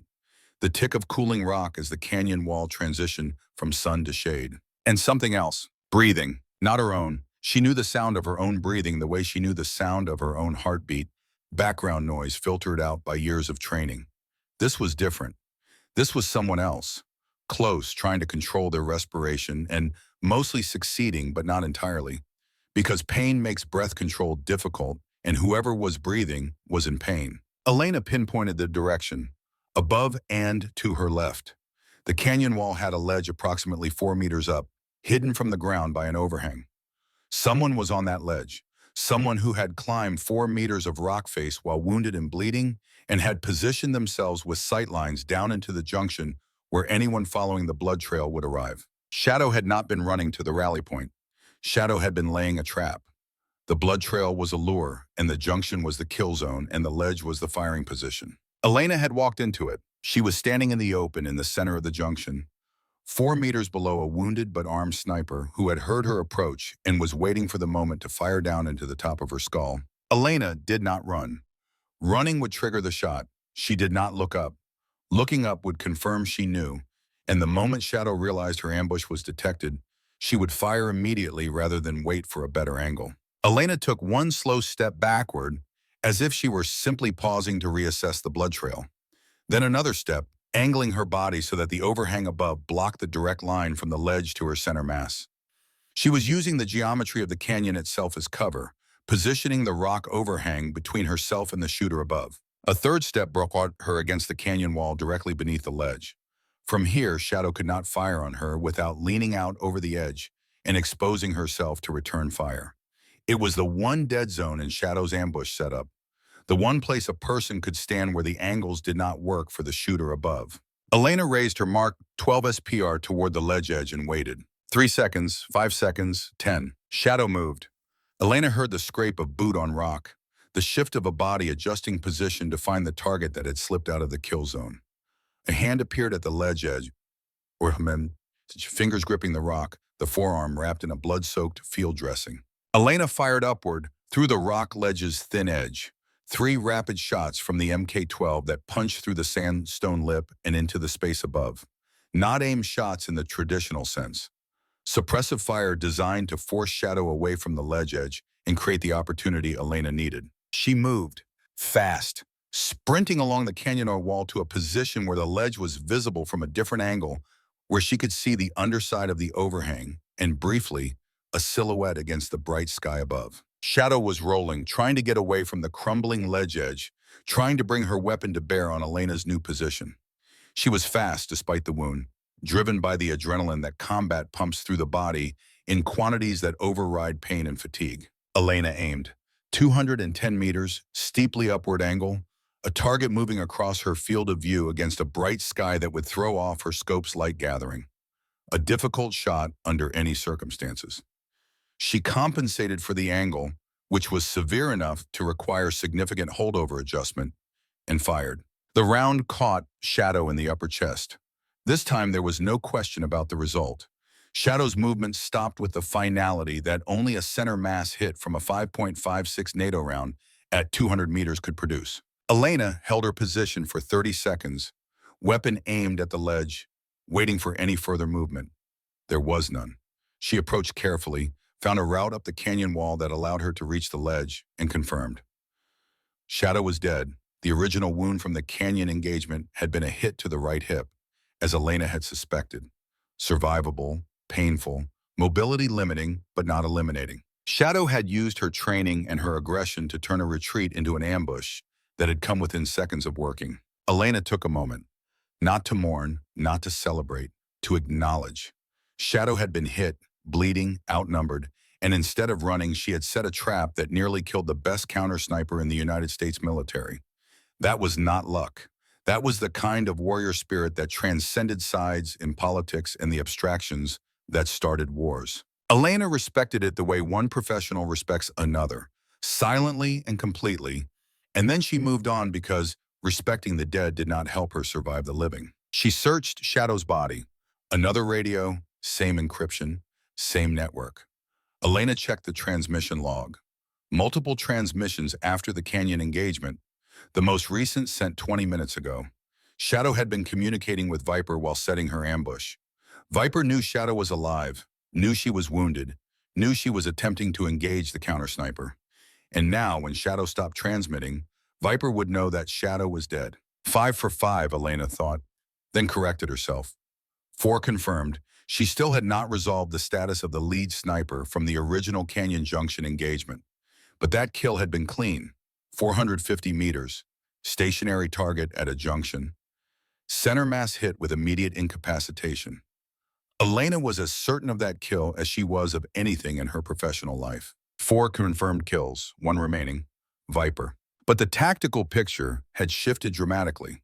Through Shadow's radio and the intelligence Elena had gathered from the Overwatch position, a timeline emerged that changed everything Elena thought she knew about this engagement. Viper had been receiving transmissions from Shadow for the past 2 hours. She knew the Overwatch pair was dead. She knew the Canyon pair was engaged. She knew Shadow had survived and attempted a counter-ambush. And now she knew Shadow had gone silent, which meant Shadow was either captured or dead. Viper had a complete picture of Elena's methods. She knew Elena operated alone. She knew Elena's effective range was at least 1,050 meters based on the Overwatch kills. She knew Elena could track wounded personnel through terrain. She knew Elena was aggressive enough to follow a blood trail into a canyon. She knew Elena used the Mark 12 at close range based on the sound signature of the shots Shadow would have reported before going silent. Elena had been building a profile of Viper for days. Now she realized Viper had been building a profile of her for hours. And Viper's profile was based on direct tactical observation relayed in real time by a teammate who had engaged Elena face-to-face. The hunter was being studied by the prey, and the prey was the most dangerous sniper Elena had ever been tasked to eliminate. Elena keyed her radio, breaking her own protocol because the situation demanded it. Sentinel Command, Mercer. Go ahead, Mercer. Briggs, immediate, as if he had been waiting by the radio. Correction to previous report. 4th hostile was wounded, not killed, during Canyon engagement. She established a counter-ambush position and re-engaged. She has now been neutralized. Confirm 5 hostiles total, 4 killed. 5th hostile, Viper, has been receiving real-time intelligence from the wounded hostile throughout my engagement. She has detailed knowledge of my capabilities, methods, and approximate position. The tactical advantage I held this morning is gone. Silence on the radio. Then Briggs. What do you need? Nothing has changed. I still need to work alone. But command should know that this is no longer a hunt. It is a mutual engagement between 2 operators with comparable information. The outcome is not certain. Do you want extraction? We can pull you out and reassess. Elena looked east, toward the canyon system where Viper was moving toward her with the knowledge of everything Elena had done today. Negative, if I extract, Viper goes to ground. We lose track of her, she rebuilds, she recruits. And 6 months from now, another team starts killing our people. This ends today. I just need command to understand that today might end differently than we planned. Understood, Mercer. We will monitor. Sentinel out. Elena switched the radio off entirely. From this point forward, she did not want even the passive electronic signature of a receiving radio. Viper was a tactician who thought in layers. If she had access to signal detection equipment, and a team this well-equipped almost certainly did, she could triangulate an active radio even in receive mode. Elena was now completely alone. No communication, no support, no extraction unless she walked back to FOB Sentinel on her own feet. Her and Viper in the ridgeline and the approaching darkness. She checked her equipment, M2010 with 16 rounds of .300 Winchester Magnum, all 4 kills made with the primary rifle, MK12 SPR with 17 rounds remaining after the 3 suppressive shots, and 1 kill shot against Shadow on the ledge. Kestrel ballistic calculator, operational. Night vision, charged. Thermal imaging, attachment, charged. Rangefinder, operational. Water, half a liter. Food, 2 cold ration packets. Medical kit, untouched. Sidearm, M17 with 2 full magazines of 17 rounds each. She had enough to fight. The question was whether she had enough to win. The afternoon light was beginning to change. Shadows lengthening as the sun dropped toward the western horizon. Elena estimated 4 hours until sunset, then 12 hours of darkness before dawn. Viper would use the darkness. Any sniper with night vision capability would prefer the cover of darkness for movement and positioning, and Viper had been operating at night for 7 weeks. Elena needed to make a decision. She could pursue Viper, following the intelligence from the rally point coordinates to try to find her before nightfall. Or she could choose her ground, find the best defensive position available, and let Viper come to her. Pursuit was tempting but dangerous. Viper knew the terrain. Viper knew Elena was coming.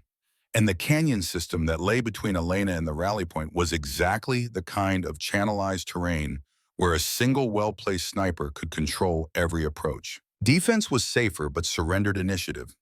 Viper could choose when and where to engage, could spend the night maneuvering for position, and could strike at a time of her choosing. Elena chose a third option. She would move, not toward Viper, but laterally, north, back to the main ridgeline where the original engagements had taken place. The ridgeline was terrain she had studied for 42 hours. She knew it better than any terrain she had ever operated on. She knew every rock formation, every depression, every sight line. Viper had operated on this ridgeline for 7 weeks, but she had operated on the eastern end near the canyon system. The western section, where Elena had established her original hide, was terrain where Elena's 42 hours of continuous observation gave her an advantage that Viper's 7 weeks of periodic use could not match. She would go back to where this started.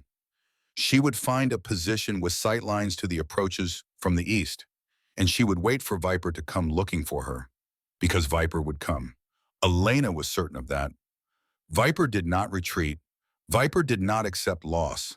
Viper came at her problems with patience and precision and the absolute confidence of someone who had never been outmaneuvered. Until now, Elena moved north through the fading afternoon light, climbing out of the canyon system and back onto the ridgeline proper. The transition from canyon to open ridge changed the tactical environment completely. In the canyons, engagement ranges were short, sight lines were limited, and the advantage went to the defender who knew the terrain. On the ridgeline, engagement ranges extended to over 1 kilometer. Sight lines were long and clear, and the advantage went to the shooter who found her position first and waited with perfect patience. Elena found her position at 1740 as the sun was turning the western sky golden-orange in a display that would have been beautiful if she had the capacity to notice beauty in this moment. She chose a location 300 meters west of her original 42-hour hide, a different depression between different rock formations, but with similar characteristics.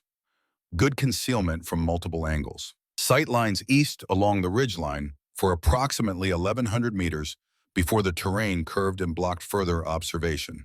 Thermal coverage of the primary approach routes from the canyon system. She established the position with the efficiency of a process she had executed dozens of times. Rifle positioned, scope checked, thermal powered and calibrated, sight lines verified, fields of fire confirmed, escape routes identified. She settled in and became still and began the process of merging with the terrain that was her particular genius. The ability to be present in a space so completely and so quietly that the space forgot she was there. The sun set, the temperature dropped, the desert transitioning from furnace to icebox in the span of an hour, as it did every night in this part of the world, a thermal swing of 40 degrees that affected everything from rifle barrel expansion to air density to the behavior of the optics mounted on her weapon. Elena switched to thermal imaging and began scanning. The ridgeline at night through thermal was a landscape of relative temperatures. Rocks that had absorbed sun all day glowed warm against the cooler sky. Sand radiated heat in patterns that followed exposure and composition. Animals moved through the thermal picture as bright spots against darker ground, their body heat marking them as clearly as spotlights in a dark theater. Somewhere out there, another bright spot was moving. A human approximately 55 kilograms based on the intelligence profile, carrying a rifle and equipment, moving with the careful deliberation of someone who had spent 7 weeks learning this terrain in darkness. Viper was coming. Elena did not know from which direction or at what time. She only knew that Viper was coming because that was who Viper was. A woman who did not leave missions unfinished. A woman who did not accept the loss of 4 teammates without answer. A woman who, in her own way, was exactly like Elena, driven by the same professional pride and the same refusal to be defeated that had kept Elena alive through 8 years of the most dangerous job in the military. 2 women, 1 ridgeline, 1 night. Elena settled her eye against the thermal sight and waited for the hunt to enter its final phase. The hours passed in the slow increments of sustained observation. 2,000 hours, nothing. 2,100, nothing. 2,200, a fox moved across the ridgeline 200 meters away, its thermal signature bright and purposeful, and Elena tracked it with her scope out of reflex before dismissing it and returning to her sector scan. At 2,300, she ate her last cold ration and drank the remaining half-liter of water. From this point forward, she had no food and no water. The human body could function for 24 hours without either in this environment before performance degradation became tactically significant. Elena needed this engagement to end before then. At 0017, she detected something, not movement, not a thermal signature, a sound, faint, carried on the night breeze from the east, so subtle that Elena was not certain she had heard it until she stopped breathing and held absolute silence for 30 seconds, listening with the total concentration of someone whose life depended on the sensitivity of her ears. There it was again, a single bird call, identical to the three-call coordination signal that Marsh had described and that Elena had heard on the ridgeline before the convoy attack. But this time, only one call, not three. One call, one shooter, one operator announcing her presence and her readiness, not for coordination with teammates who no longer existed, but as something else entirely. A challenge. Viper was telling Elena she was here. She was telling her that she knew Elena was on this ridgeline, and she was telling her, in the language of their shared profession, that she was ready. Elena's hands tightened on her rifle, then relaxed, tightened, relaxed. The only external sign of the calculation happening behind her eyes. Viper was doing something unexpected. A sniper who announced her presence was a sniper who had already secured her position so thoroughly that detection did not matter. Or a sniper who was playing a psychological game, trying to provoke a response that would reveal her opponent's position. Elena did not respond. She did not move. She continued scanning sector by sector, the thermal sight sweeping the ridgeline with the same measured pace she had maintained for hours. At 0043, she found Viper. Thermal signature, 700 meters east, partially concealed behind a rock formation that blocked most of the body heat but left a sliver visible, just enough for Elena's thermal to register as an anomaly against the cooling rock. The signature was stationary, had been stationary for some time based on the way it blended with the surrounding thermal environment. Viper had been in position before the bird call. She had been watching Elena's sector, waiting to see if Elena would react to the sound, looking for the heat bloom of a body shifting position or the momentary flash of a thermal sight being moved too quickly. The bird call was not a challenge, it was a diagnostic. Viper was testing whether Elena would reveal herself. Elena had not moved, and now she had Viper's position, 700 meters, night. Thermal imaging only, wind minimal at this hour, temperature cold and stable. Elena could take this shot. 700 meters was well within her M2010's effective range, and the thermal signature, while partially obscured, showed enough mass for a center hit if she calculated the holdover correctly. Her Kestrel calculator would give her a precise solution. But something held her. The same instinct that had kept her from firing at the decoy snipers 2 days ago. The same feeling that what she was seeing was not the complete picture. Viper had built a 3-layer defense system because she thought in layers. She was not the kind of operator who sat behind a single rock and hoped for the best. If Elena could see Viper's thermal signature, Viper had allowed it, either by accident, which Elena did not believe for a second, or by design. The thermal signature at 700 meters was bait. Elena's stomach tightened. If the visible signature was a decoy or a deliberate exposure, then the real Viper was somewhere else. Somewhere Elena was not looking because she was focused on the 700-meter target. And while Elena stared at the bait, Viper could be flanking, moving through dead ground to a position that would give her a clear shot at Elena's hide. Elena made the hardest decision in counter-sniper work. She took her eye off the known threat and began scanning for the unknown one. She searched the terrain to the north, south, and west of her position, areas she had not been watching because the threat was to the east. The thermal landscape was a maze of warm rocks and cool shadows, and every anomaly could be a person or a stone or a lizard. There, northwest, 400 meters, a thermal bloom that had not been there 15 minutes ago when she had last scanned this sector. Small, low to the ground, but unmistakably warm, with the specific temperature range of a human body. Viper had flanked her.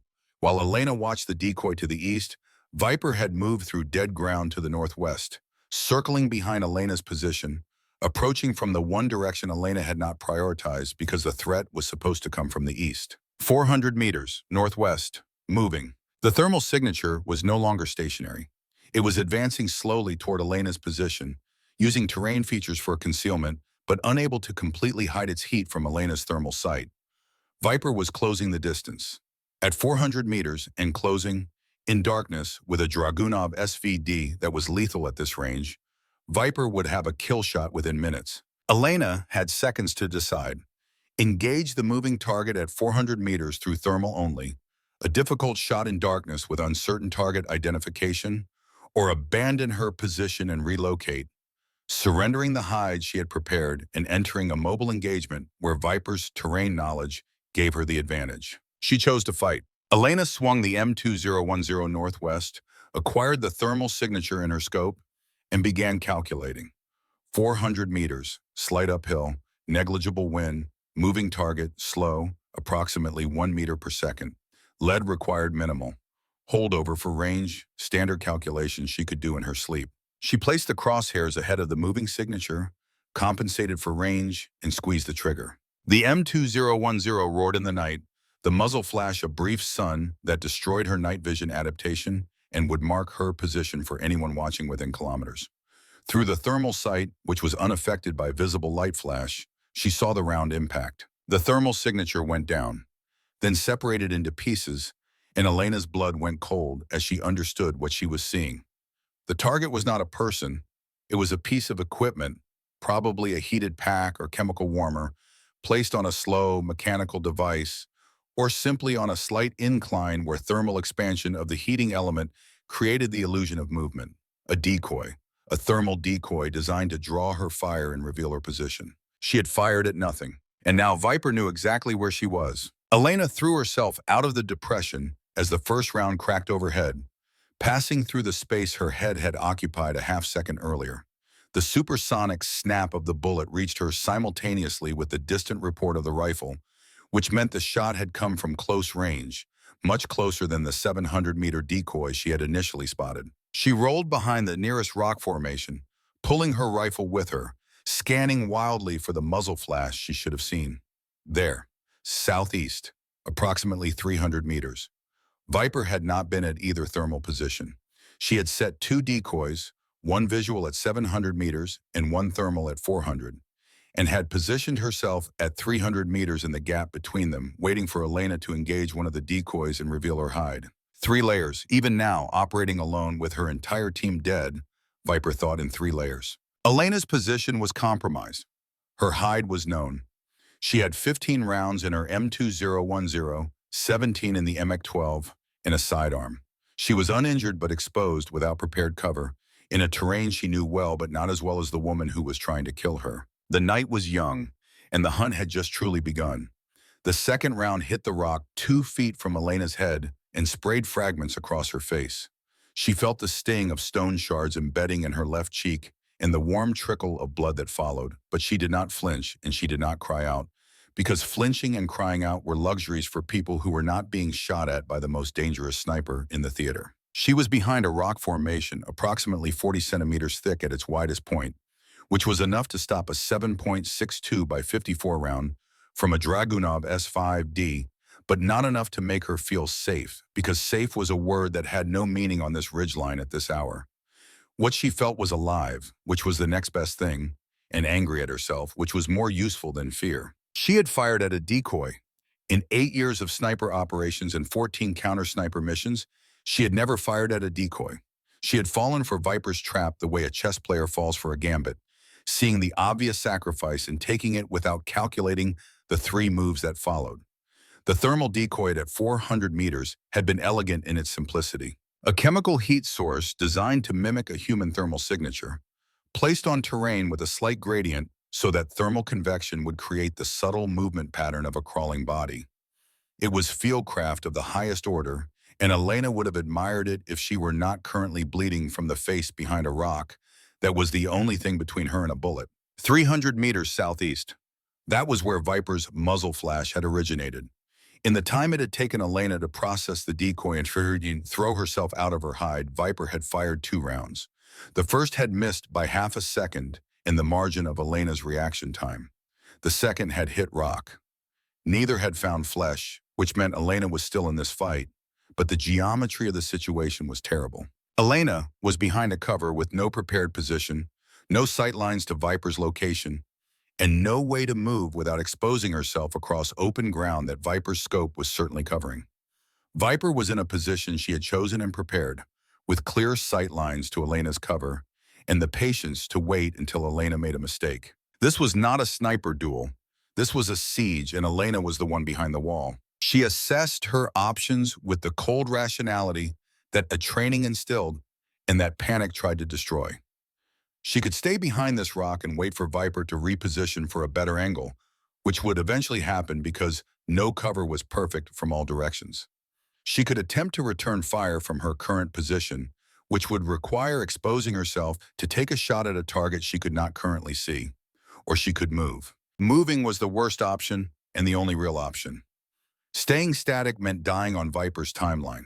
At least movement put variables into the equation that Viper could not fully control. Elena looked at the terrain behind her, away from Viper's position. A series of rock formations extended northwest in an irregular line, each one offering momentary cover during a sprint between them. If she could reach the third formation, approximately 60 meters away, she would be behind a feature large enough to break Viper's line of sight entirely and allow her to begin flanking. 60 meters. In daylight, over open ground, against a sniper at 300 meters, 60 meters was a lifetime. In darkness, with thermal imaging that turned night into a glowing landscape of heat and shadow, it was marginally better. Viper would see her move. But thermal imaging at 300 meters against a fast-moving target in broken terrain was not a guaranteed kill shot. It was a probability, and Elena's job was to make that probability as low as possible. She took 3 deep breaths, oxygenating her blood for the sprint. She gathered her M2010 in her right hand, the MK12 slung across her back, and counted. 3, 2, 1. She launched from behind the rock with the explosive acceleration of a body that had been coiled like a spring, driving hard with her legs, keeping low, angling for the first formation 15 meters away. A round cracked past her, close enough to feel the pressure wave on her neck, the snap of supersonic passage that told her Viper had fired within a tenth of a second of her movement.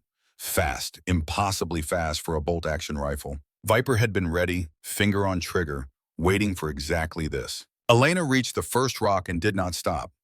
Stopping meant becoming a stationary target behind inadequate cover while Viper repositioned. She used the momentary concealment to change direction, cutting left instead of continuing straight, and sprinted for the second formation 20 meters away. Another round hit rock behind her, fragments singing through the air, and she felt something tug at the back of her pack but did not stop to assess it. The second formation. Larger. She paused for 1 second, drew breath, then sprinted the final 25 meters to the third formation with every ounce of speed her body could produce. No shot came.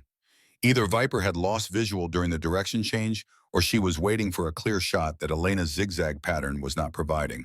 Elena slammed against the far side of the third rock formation, chest heaving, face bleeding, heart rate elevated, but not panicking. Her body performing exactly as 8 years of training and physical conditioning had prepared it to perform under the worst conditions a human being could experience. She was alive. She was behind cover that fully broke Viper's line of sight. She was 60 meters from where Viper expected her to be, with terrain between them that would require Viper to reposition to reacquire. Elena took 30 seconds to assess damage. Her face was cut from rock fragments, but nothing structural. The tug she had felt on her pack was a round that had clipped the top of her rucksack, tearing through the fabric and destroying her orchestral ballistic calculator. She pulled the device out and confirmed. The round had entered from the upper right corner and exited through the display, leaving a hole through the center of the unit that rendered it completely non-functional. Her ballistic calculator was gone. Elena held the destroyed kestrel in her hand for a moment, feeling the weight of its loss. Without it, every shot beyond 500 meters would require manual calculation, holdover estimated from memory and experience rather than computed from measured environmental data. She could do it. She had trained to do it before ballistic calculators became standard equipment. But accuracy decreased, margin for error increased. And against Viper, Decreased accuracy could mean the difference between living and dying. She still had 16 rounds in the M2010, 17 in the MK12, and the M17 sidearm. The rifle in her mind would have to be enough. She discarded the ruined calculator and moved on. The equipment she still had would have to be enough. Elena began flanking south, using the rock formation line as cover, moving perpendicular to Viper's last known position. In counter-sniper doctrine, the response to a compromised position was not to retreat, but to reposition laterally, changing the angle of engagement and forcing the opponent to choose between holding a static position that was now disadvantaged and moving to reacquire, which meant exposing herself to the same risks she was trying to impose on Elena. Viper would move. Elena was certain of this because Viper was not a static operator.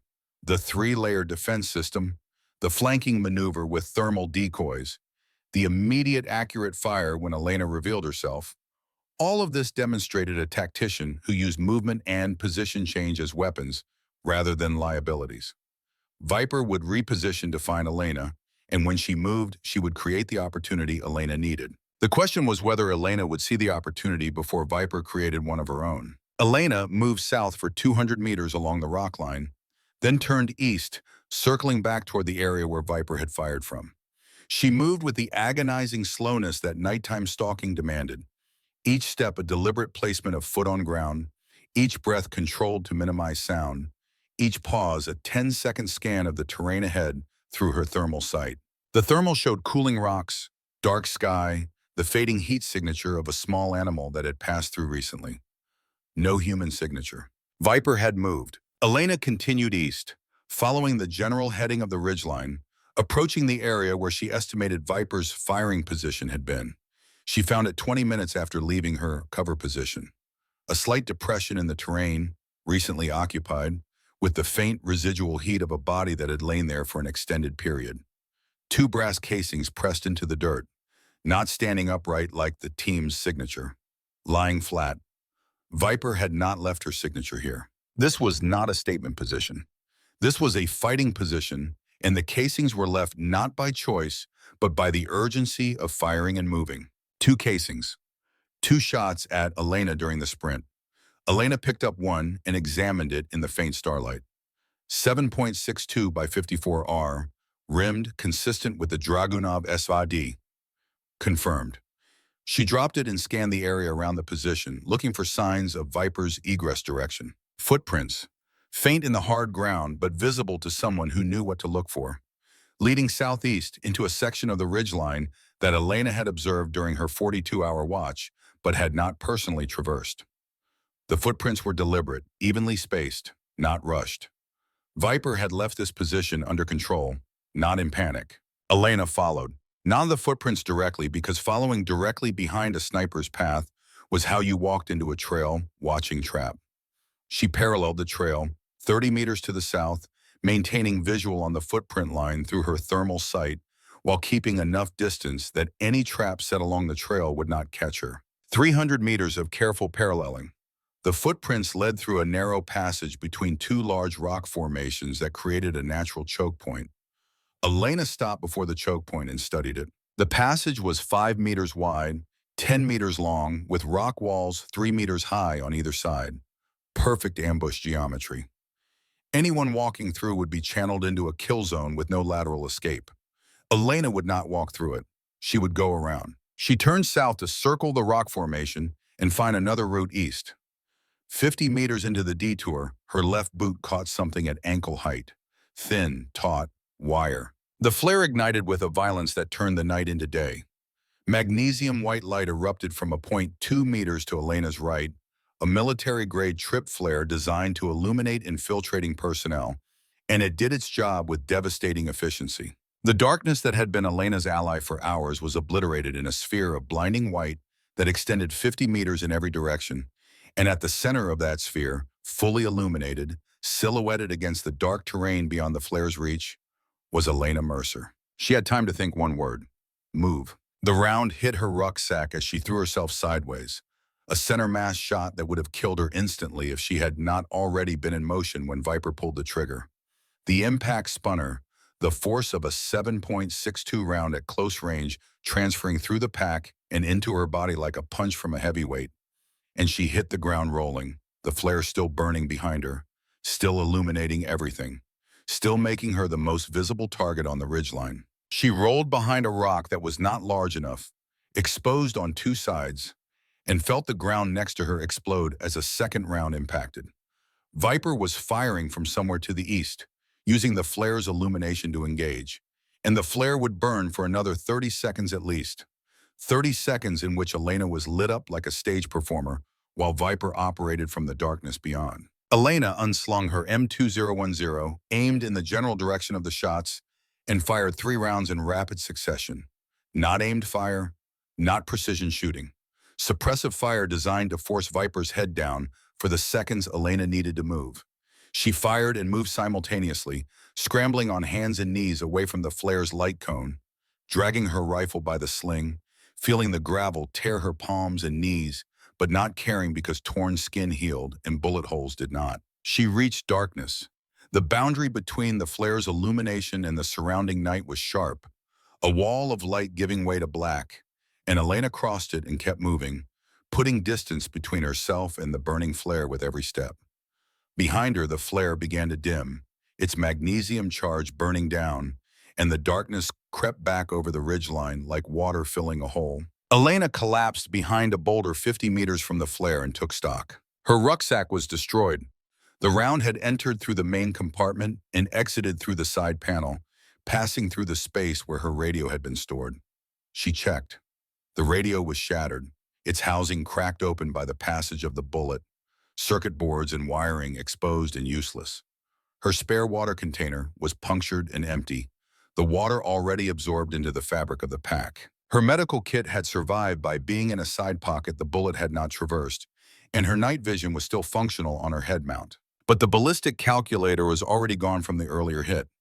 Now the radio was gone too, and the thermal imaging attachment, which had been stored in the top compartment of the rucksack when not mounted on her rifle, was cracked.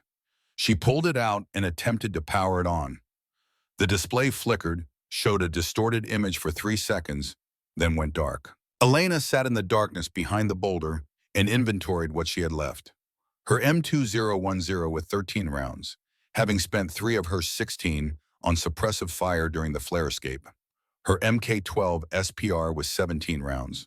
Her sidearm, the M17, with 2 full magazines of 17 rounds each. Her Schmidt and Bender scope on the M2010, functional. Her night vision monocular, functional.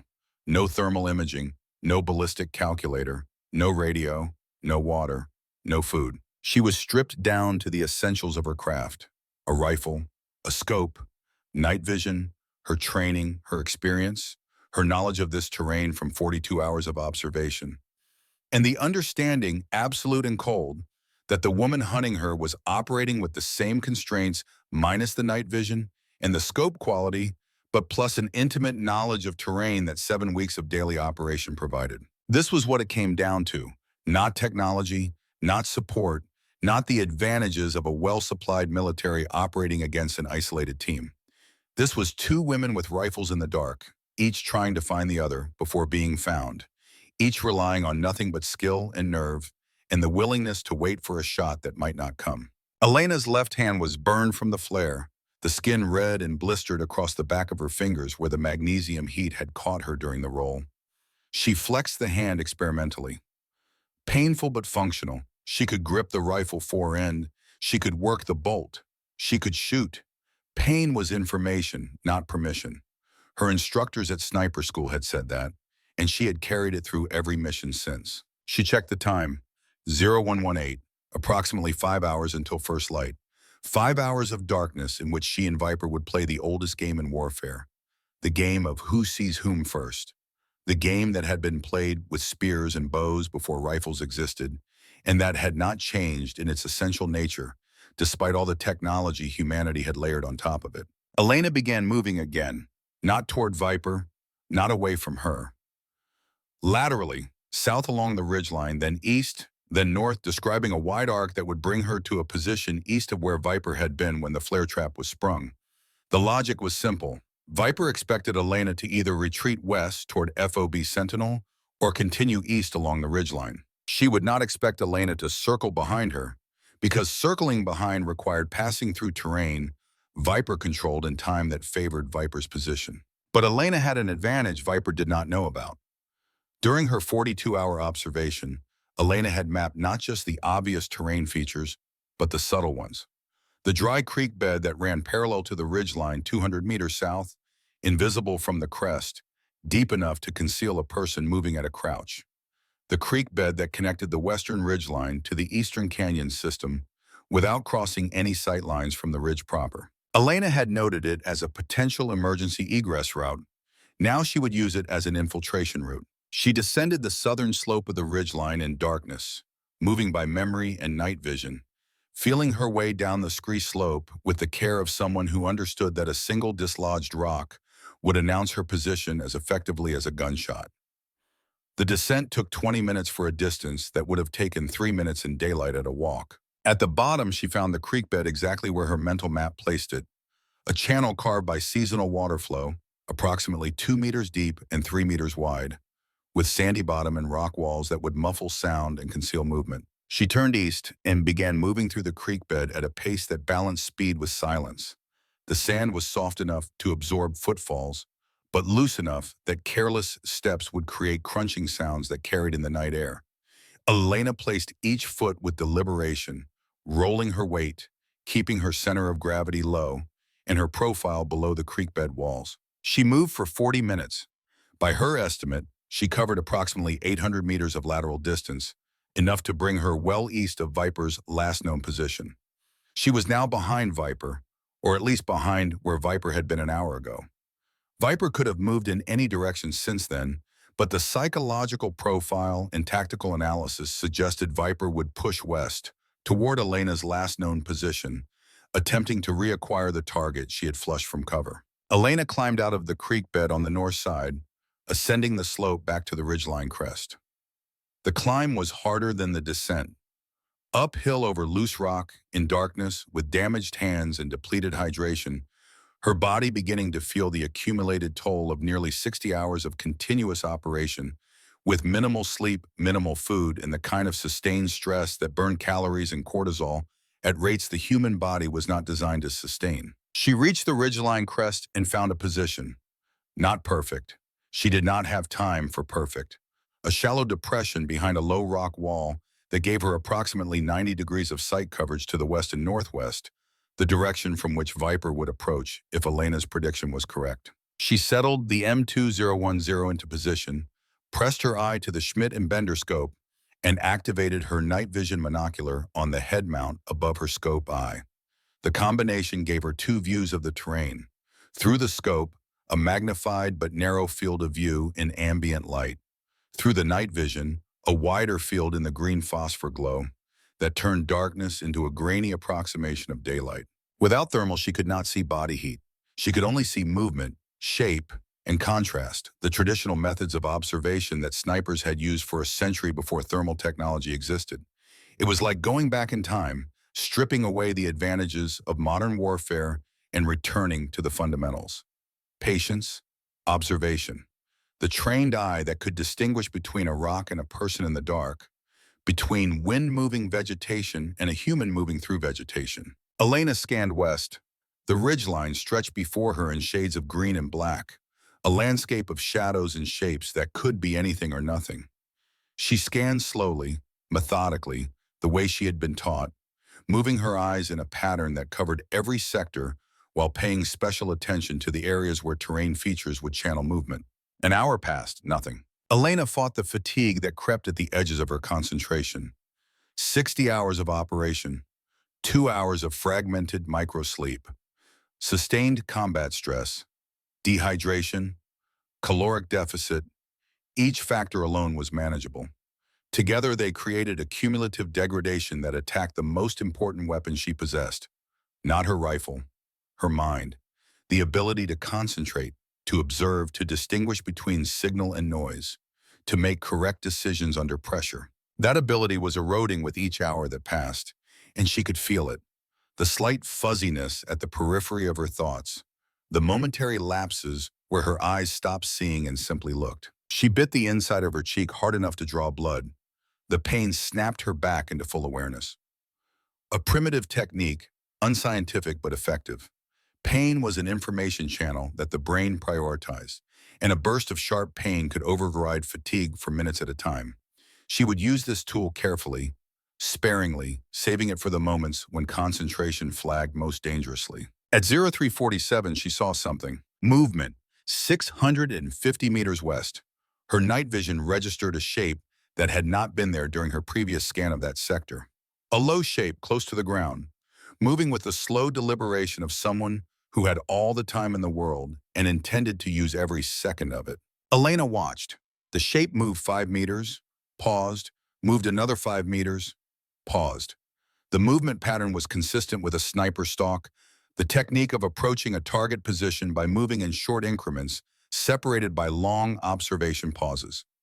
Each pause would be used to scan for threats, to listen, to let the environment settle after the disturbance of movement before moving again. Viper was stalking toward Elena's previous position, the hide that had been compromised by the flare trap. She was approaching from the west, which meant she had circled north of the ridgeline, come around to the western approach, and was now moving east toward where she believed Elena had retreated. But Elena was not there. Elena was behind her, east of her, watching her move through a scope at 650 meters. The geometry was perfect. Viper was moving toward a position that did not contain a threat, unaware that the threat was behind her, watching her through a rifle scope. If Elena could confirm the target and calculate a firing solution without her ballistic calculator, she could end this engagement with a single shot. 650 meters, night, no calculator, ambient light through scope only, no thermal. Elena began the manual calculation. Range confirmed by mental estimation based on known distances between terrain features she had mapped during her 42 hours of observation. 650 meters, temperature, estimated mid-40s Fahrenheit based on the rate of cooling she had observed over the past hours. Altitude known from the topographic study, humidity estimated from the dryness of her skin and the behavior of the air, low, probably mid-20s%. Wind, she watched the scrub brush at 300 meters, at 500 meters, observed minimal movement. Near calm conditions in the early morning hours before thermal differentials created wind patterns. Holdover. Without the Kestrel, she fell back on dope, data on previous engagements. She had fired this rifle at this range hundreds of times in training and dozens of times in combat. The .300 Winchester Magnum at 650 meters with the load she was using dropped approximately 108 inches from boreline to impact point. At her scope's magnification and reticle calibration, that translated to approximately 2.6 mils of holdover. She adjusted for the slight downhill angle, which would reduce the effective gravitational drop, and arrived at 2.5 mils. Without the calculator confirming, she was estimating.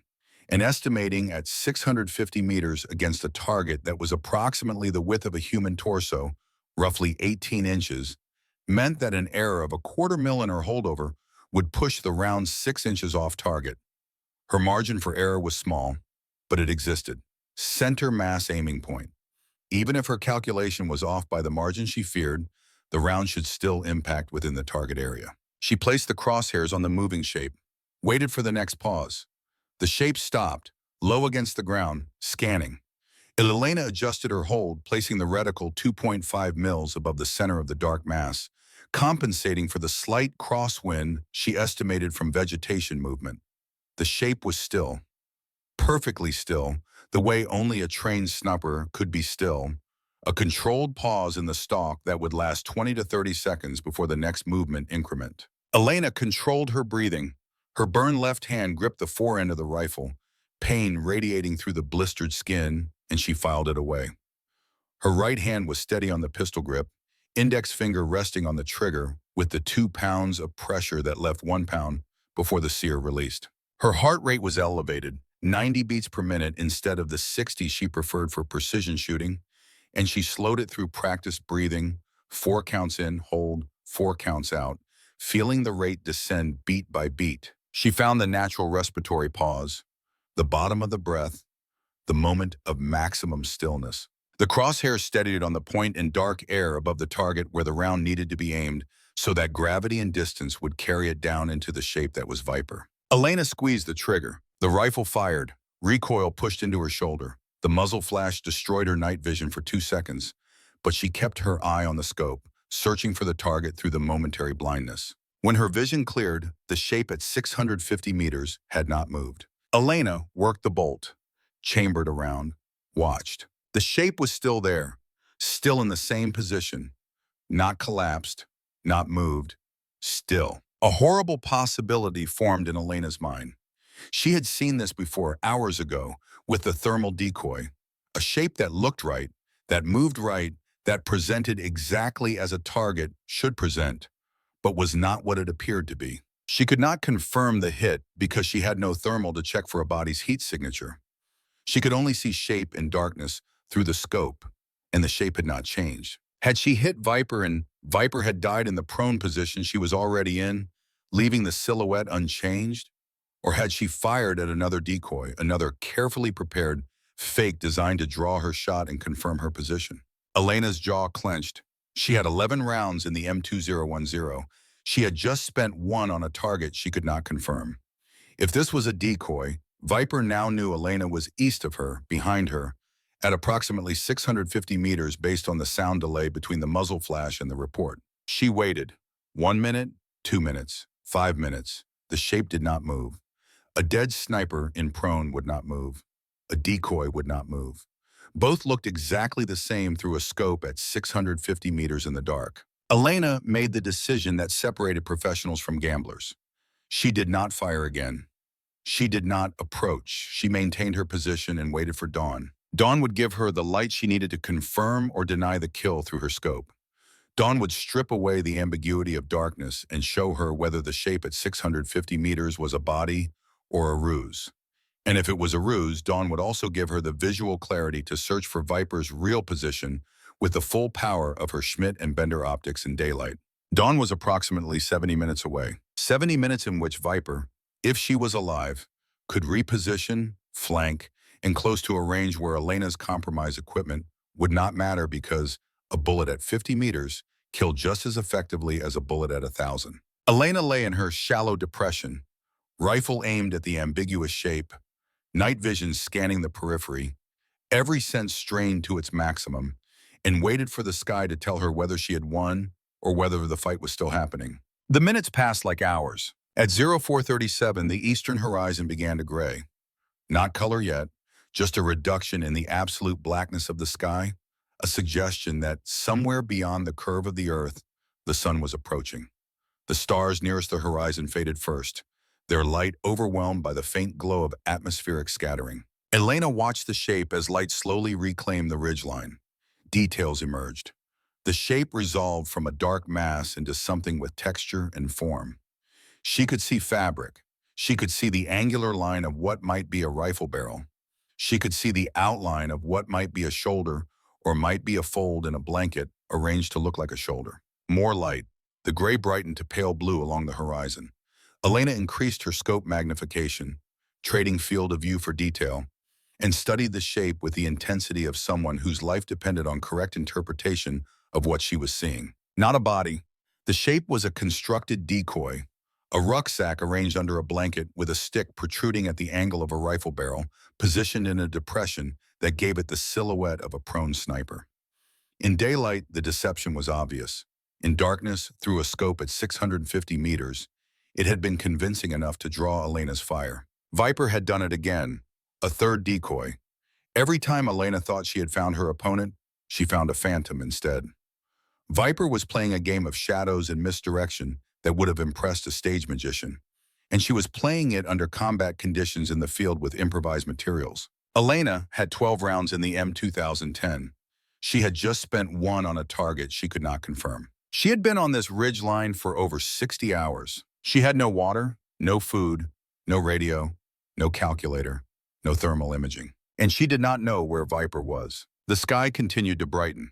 Dawn was coming, and with it would come the light that could either save Elena or condemn her, depending on who used it better. She lay in her position, rifle ready, scope scanning, burned hand gripping the forend, blood dried on her cheek, eyes burning from fatigue and windblown grit, and she did what she had done for 8 years in the worst places on Earth. She waited. She watched. She refused to die. And somewhere on this ridgeline, 300 meters away or 3,000, a woman with a Dragunov and a dead team and nothing left to lose was doing exactly the same thing. The sun broke the horizon at 0511 and painted the ridgeline in colors that had no business being beautiful on a morning like this. Gold light spilled across the rock formations and filled the depressions and turned the desert floor into something that looked like it belonged in a painting rather than a battlefield. Elena watched the light arrive with the detached appreciation of someone who had seen enough sunrises from enough terrible places to understand that the world did not care about the things humans did on its surface. The sun rose because physics demanded it. Everything else was optional. She had been in position for over 90 minutes since discovering the decoy at 650 meters. 90 minutes of scanning. 90 minutes of failing to locate Viper. 90 minutes of her body consuming its last reserves of energy and hydration, while her mind fought to maintain the acuity that the next few minutes would demand. The growing light was a double weapon. It gave Elena the visual clarity she had lacked all night, the ability to scan the ridgeline through her Schmidt and Bender scope at maximum magnification and distinguish between rock and fabric, between shadow and silhouette, between the natural geometry of geology and the unnatural geometry of a human body trying to hide among it. But it gave Viper the same advantage. And Viper, who had operated on this ridgeline for 7 weeks in daylight, who had selected and used dozens of positions across this terrain, who knew where the morning sun created shadows that concealed and where it created backlight that revealed, had an experiential advantage that no amount of training could offset. Elena needed to think differently. She needed to stop looking for Viper through her scope and start thinking about where Viper would be based on everything Elena knew about how she operated. Viper had set 3 decoys during the night: the thermal signature at 700 meters east, the thermal decoy at 400 meters northwest, the blanket and rucksack decoy at 650 meters west. 3 decoys positioned in 3 different directions from Elena's compromise hide. This was not random. This was a pattern, and patterns revealed intent. Elena closed her eyes for 3 seconds, which felt like an eternity of vulnerability, and built the tactical picture in her mind. 3 decoys. 3 directions designed to draw Elena's attention and fire east, northwest, and west. 3 directions that did not include south. South. The one direction Viper had not placed a decoy. The one direction Viper had not tried to pull Elena's attention toward. Because Viper was not trying to draw attention to her real position. She was trying to draw attention away from it. Viper was south. Elena opened her eyes and shifted her scope south. The southern slope of the ridgeline descended toward the dry creek bed that Elena had used during the night to flank east. The slope was broken terrain, loose rock, and scattered brush with several features that could conceal a prone sniper. Elena scanned these features with the slow precision of someone reading a book in a language she had spent her life learning. First feature, a cluster of boulders approximately 300 meters south and slightly below the ridgeline crest. Elena studied it. Rock shadows fell to the northwest in the early morning light, creating dark pools that could hide a person. She examined each shadow for the telltale signs of human concealment: a line that was too straight, a color that did not match the surrounding rock, a shape that was too regular for geology. Nothing. Second feature, a shallow depression 600 meters south-southwest, partially obscured by a low ridge that created dead ground from Elena's position. She could see the near edge of the depression, but not its interior. A sniper in that depression would be invisible to Elena and would need to rise or shift position to engage. Elena marked it mentally and continued scanning. Third feature, and her scope paused. A rock formation approximately 400 meters due south. 2 large boulders with a gap between them that was partially filled by what appeared to be dried brush. The formation was unremarkable. The brush was consistent with the vegetation that grew in sheltered positions throughout the ridgeline. The shadows fell correctly for the sun angle. But the brush was wrong. Elena stared at it for 30 seconds, trying to identify what her subconscious had flagged. The color was right, the texture was right, the position was natural.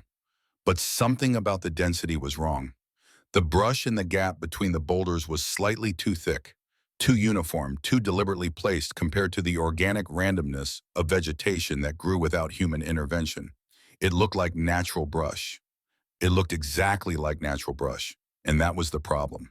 Natural things did not look exactly like natural things. They looked approximately like natural things, with the irregularities and imperfections that characterized everything in nature. This brush looked perfect, and perfection was man-made. Elena was looking at a ghillie position, dried brush arranged over a concealed firing platform, built by someone who understood that the best camouflage was not something that looked different from the environment, but something that looked indistinguishable from it. Viper had built this hide, possibly during the night while Elena was chasing decoys, or possibly days ago as a contingency position for exactly this scenario. A professional sniper team operating in an area for 7 weeks would prepare multiple fallback positions throughout their operational area. This could be one of Viper's pre-prepared hides. 400 meters south, if Viper was behind that brush screen, she had a clear sight line north to the ridgeline crest where Elena was positioned.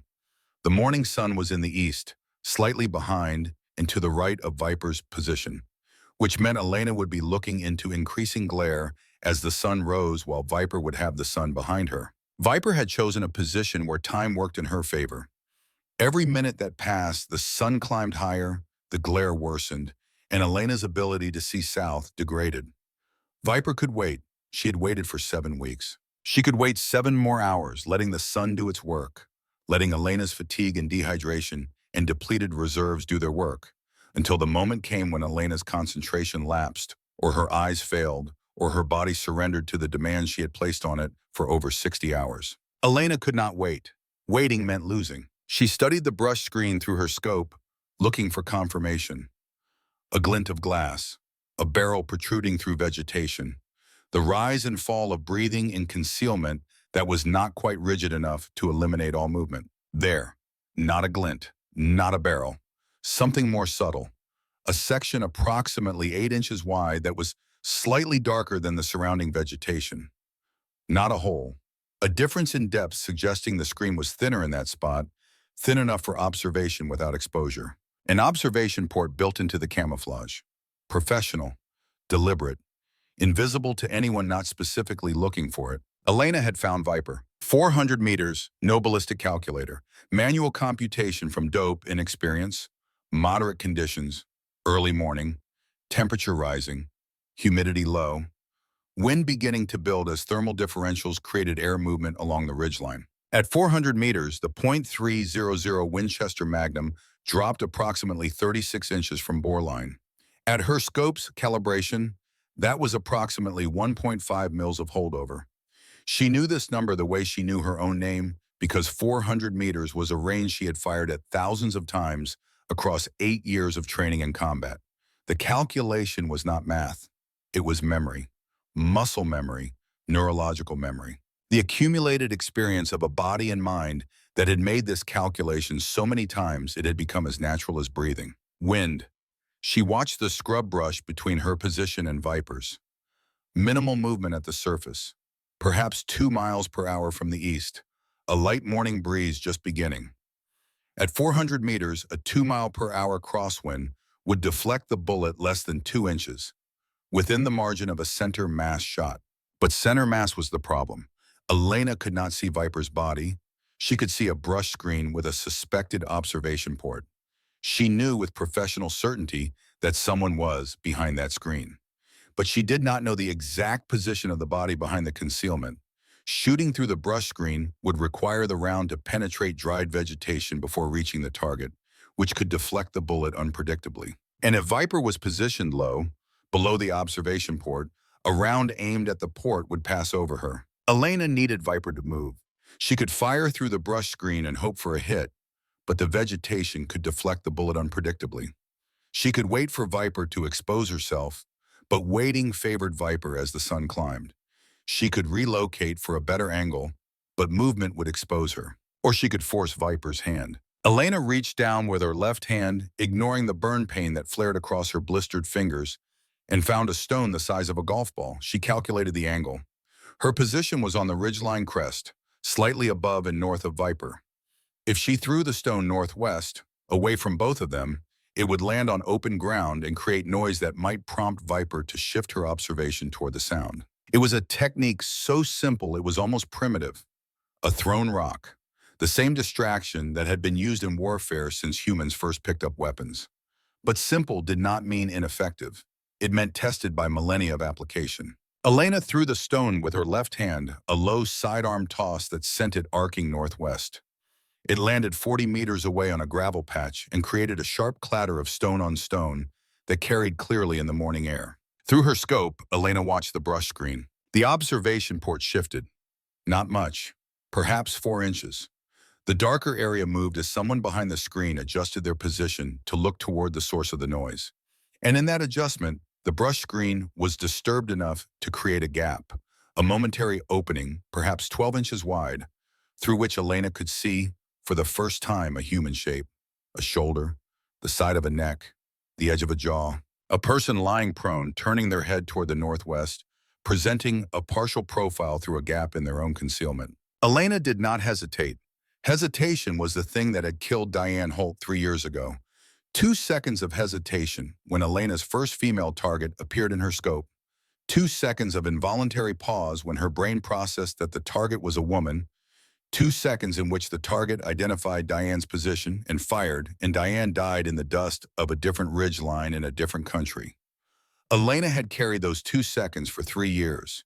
She had trained to eliminate them. She had rebuilt the neural pathways that connected observation to action, eliminating the gap where human reflection lived, because reflection was a luxury that snipers paid for with lives. Her crosshairs found the partial profile in the gap. The shoulder and neck of a woman 400 meters away, seen through a 12-inch opening in a brush screen, illuminated by early morning light that was exactly adequate and no better. Hold over 1.5 mils, no wind correction needed at this range, and wind speed, center of the visible mass, which was the junction of neck and shoulder. She squeezed the trigger. The M2010 fired. The recoil pushed into her shoulder. Through the scope, she watched the brush screen explode outward as the .300 Winchester Magnum round tore through the dried vegetation and into the space behind it. She worked the bolt, chambered around, watched. The brush screen was disrupted, branches and dried grass scattered by the bullet's passage and the shockwave of the impact. Through the newly created gaps, Elena could see more of the position behind the screen. A body, lying on its side now, having been knocked from prone by the impact. Movement. Not the purposeful movement of someone returning fire, but the involuntary movement of a person whose body had been struck by a high-velocity rifle round and was responding with the uncoordinated signals of trauma. Elena kept her scope on the target. She could see more clearly now through the disrupted concealment. A woman in tactical gear under civilian clothing. A Dragunov S5D lying beside her, knocked from her hands by the impact or released when her muscles spasmed. Blood visible on the shoulder and neck area, bright red in the morning light, spreading across the fabric of her jacket. The woman was trying to move. Her left hand reached for the Dragunov, fingers stretching toward the pistol grip with the desperate coordination of someone whose nervous system was still fighting even as her body failed. She got her hand on the rifle, pulled it toward her, and attempted to roll into a firing position. Elena could end it now. A second round at 400 meters into a stationary target would be the simplest shot she had taken in 3 days. Center mass, squeeze, done. She did not fire. The thought arrived not as emotion, but as calculation. Cold, professional, tactical calculation. Viper alive was worth more than Viper dead. Viper dead was one less sniper in the world, a closed file, a mission completed. Viper alive was an intelligence source of incalculable value. She knew who trained her team. She knew how many other teams had been trained. She knew the target list, the operational protocols, the communication networks, the supply chains, and most critically, she knew the details of the planned assault on FOB Sentinel that Elena had identified from the contracting spiral pattern of attacks. Every piece of intelligence in Viper's head could save lives. Not 1 or 2 lives. Dozens. Potentially hundreds, if the assault on FOB Sentinel was part of a larger operational plan that included other targets and other teams. Elena had been sent to eliminate a threat, but the greatest elimination of threat was not killing the operator. It was capturing the architect and extracting the blueprints. She maintained her scope on Viper and began to move. Not a stalk, not a slow approach. A tactical advance, rifle up, eyes on target, moving from cover to cover at a pace that kept her weapon aimed at the wounded woman while closing the 400-meter distance between them. It took 12 minutes. 12 minutes of moving and pausing and scanning, ensuring that Viper was not bait for yet another trap, ensuring that there was not a sixth team member no one knew about waiting in Overwatch. There was no trap. There was no sixth member. There was only a woman bleeding on the ground behind a destroyed brush screen, her hand on a rifle she no longer had the strength to aim. Elena reached the position at 70 meters and stopped behind the cover. She could see Viper clearly now, without the scope. A woman in her mid-30s, athletic build, dark hair matted with sweat and dust, face partially obscured by blood from a cut on her forehead that appeared to be from a rock fragment rather than the bullet. The bullet had struck the right shoulder, high, near the junction of the shoulder and neck that Elena had aimed at. It was a wounding hit, not a killing hit. The round had passed through muscle and the upper portion of the trapezius, missing the subclavian artery by what looked like less than 2 centimeters, close enough that a slight variation in any of the factors Elena had estimated without her calculator could have meant the difference between a wound and a kill. Viper's right arm was useless, hanging at her side. Her left hand gripped the Dragunov by the pistol grip, but could not lift it to firing position from her current posture. She was trying. Elena could see the effort in the tension of her forearm, the set of her jaw, the absolute refusal to stop fighting that separated warriors from soldiers and soldiers from everyone else. Elena stepped out from cover, M2010 aimed at Viper's center mass from 70 meters, a distance at which she could hit a playing card without thinking about it. "Put the weapon down," she said. Viper's head turned towards Elena's voice. Her eyes found Elena through the blood and dust and pain, and Elena saw in those eyes something she recognized. Not fear, not surrender, recognition. The look of one professional seeing another for the first time and understanding, in that single moment of visual contact, everything about the person they had been fighting for the past 24 hours. "You are the one," Viper said. Her English was heavily accented but clear, the product of intelligence training that included the languages of likely adversaries. Her voice was controlled despite the wound, despite the blood, despite the fact that she was lying in the dirt with a shattered shoulder and a rifle she could not lift. "The whole team. You killed my whole team." "Put the weapon down," Elena repeated. "Last time." Viper looked at the Dragunov in her left hand, looked at Elena, looked at the M2010 aimed at her chest from a distance that made missing a physical impossibility. Something shifted in her face. Not defeat, calculation. The calculation of a tactician who understood that the mathematics of this moment had exactly one solution, and it did not include the rifle in her hand. She released the Dragunov. Her fingers opened and the weapon settled onto the dirt beside her. Her left hand moved to her thigh where a sidearm was holstered, and Elena's finger tightened on the trigger by a fraction of a pound. The pistol too, left hand, slow. Viper drew the sidearm with 2 fingers and set it on the ground. Then she lay back against the rock behind her and looked up at the sky with the expression of someone who had just run out of options for the first time in a very long time. Elena approached, weapon aimed, steps measured. She kicked the Dragunov and sidearm beyond reach, then knelt beside Viper with her rifle across her knees while she assessed the injury. The shoulder wound was bleeding, but not arterially.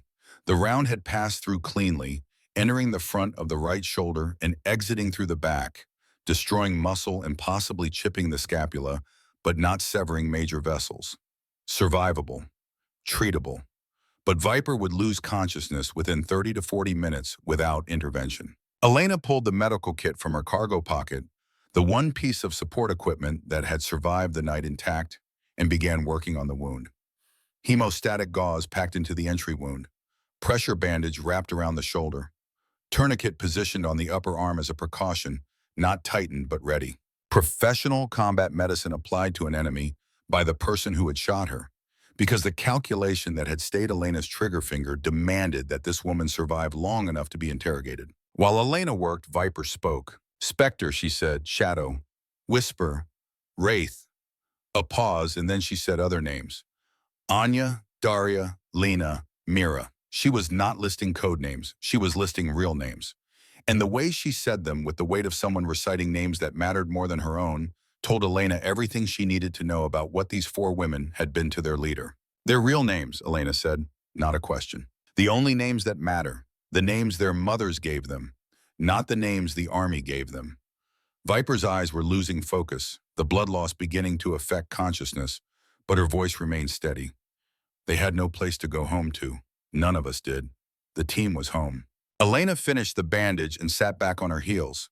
The M2010 lay across her thighs, barrel pointed at Viper but finger off the trigger. The sun was fully up now, the ridgeline bathed in morning light that was warm on Elena's face, and warm on Viper's blood-soaked jacket, and warm on the empty brass casings that lay scattered across the landscape where 5 women had fought and 4 had died. In Viper's breast pocket, visible where the jacket had been torn during medical treatment, Elena could see the edge of a photograph. She reached for it. Viper's eyes tracked her hand, but she did not resist. A girl, 5 or 6 years old, dark hair and dark eyes, smiling in front of what might have been a school, holding a stuffed animal in a dress slightly too large for her. Elena looked at the photograph. She looked at Viper. She folded it and slid it back into Viper's breast pocket and did not say anything because there was nothing to say that would carry the weight the moment demanded. She picked up Viper's Dragunov and cleared it, removing the magazine in the chambered round. She did the same with the sidearm. Then she searched Viper's person methodically, removing a combat knife, 2 additional magazines, a compact radio, a small notebook, and a GPS device. The notebook was filled with handwritten notes in Cyrillic script that Elena could not read, but that intelligence analysts would spend weeks extracting value from. Elena took Viper's radio and examined it. Same model as the one she had found on the Overwatch pair and on Shadow. She powered it on. The encryption was active, but the radio was functional. She switched to an open frequency and transmitted. Sentinel Command, this is Mercer. Mission complete. 5 hostiles accounted for. 4 killed in action. 1 captured alive. Wounded, requires medical evacuation. I am at the following coordinates. She read her position from memory, having calculated it from terrain features and her knowledge of the ridgeline's geography. Requesting helicopter extraction for 2 personnel. Prisoner requires immediate surgical intervention for gunshot wound to right shoulder. Mercer out. The radio was silent for 5 seconds. Then Briggs's voice, and for the first time in the days Elena had known him, the controlled intelligence officer sounded like a man who had been holding his breath for a very long time. Copy. Mercer, all 5 accounted for. Helicopter extraction inbound to your coordinates. ETA 40 minutes. Outstanding does not begin to cover it. Sentinel out. Elena set the radio down and leaned against the rock formation that had been Viper's hide. She was suddenly and completely exhausted. The adrenaline that had sustained her through the night was draining out of her body like water from a cracked vessel, and what remained was the bone-deep weariness of over 60 hours of sustained operation on minimal sleep, minimal food, and no water for the past 8 hours. No water for She allowed herself to close her eyes, not to sleep. She could not sleep with a prisoner 10 feet away, wounded or not, but to rest her eyes, which burned with fatigue and the grit that the desert wind had been driving into them for 3 days. Why, Viper asked. Elena opened her eyes. Why what? Why did you not kill me? The second shot. You had it. You chose not to take it. You are worth more alive than dead. Intelligence. Intelligence. Everything you know about who trained you, who sent you, how many other teams exist, what was planned for that base. Every piece of information in your head saves lives. Viper was quiet for a moment. Then she said something that Elena had not expected. There are 2 more teams. Not here. Other regions. Both active. Both trained the same way my team was trained. Elena looked at her. Why are you telling me this? Because my team is dead and I am captured and the mission is over. And because those teams have people in them, like Anya and Daria and Lena and Mira. People who were given no choices and told this was the only life available to them. If your people find them, maybe some of them survive. Maybe some of them end up in a cell instead of in the ground. A cell is not freedom, but it is breathing. The helicopter appeared 28 minutes later, a Black Hawk from the west, rotors thumping. It circled once, then landed 100 meters north. A medical team dismounted with a stretcher. Elena watched as the medics stabilized Viper and loaded her for transport. Viper looked at Elena once as they carried her toward the aircraft, a look that lasted 2 seconds and contained nothing describable in words. Then the door closed. Elena climbed aboard and sat opposite the stretcher. The helicopter lifted off, the ridgeline fell away, and Elena looked down at the terrain that had been her world for 3 days. The helicopter banked west toward FOB Sentinel. 40 minutes later, Elena stepped off the helicopter onto the landing pad at FOB Sentinel and felt the concrete under her boots and the heat of the base and the sound of generators and vehicles and human activity. And all of it felt alien after 3 days of silence and stone and the company of the dead. Major Briggs was waiting. He looked at Elena and his expression went through several stages, from professional acknowledgement now to something more personal as he took in the state of her. Blood dried on her face, left hand wrapped in improvised bandaging over burn blisters, uniform torn and dust-covered, equipment harness empty of everything that had been destroyed or expended. She looked like someone who had been through a war, which was exactly what she had been through.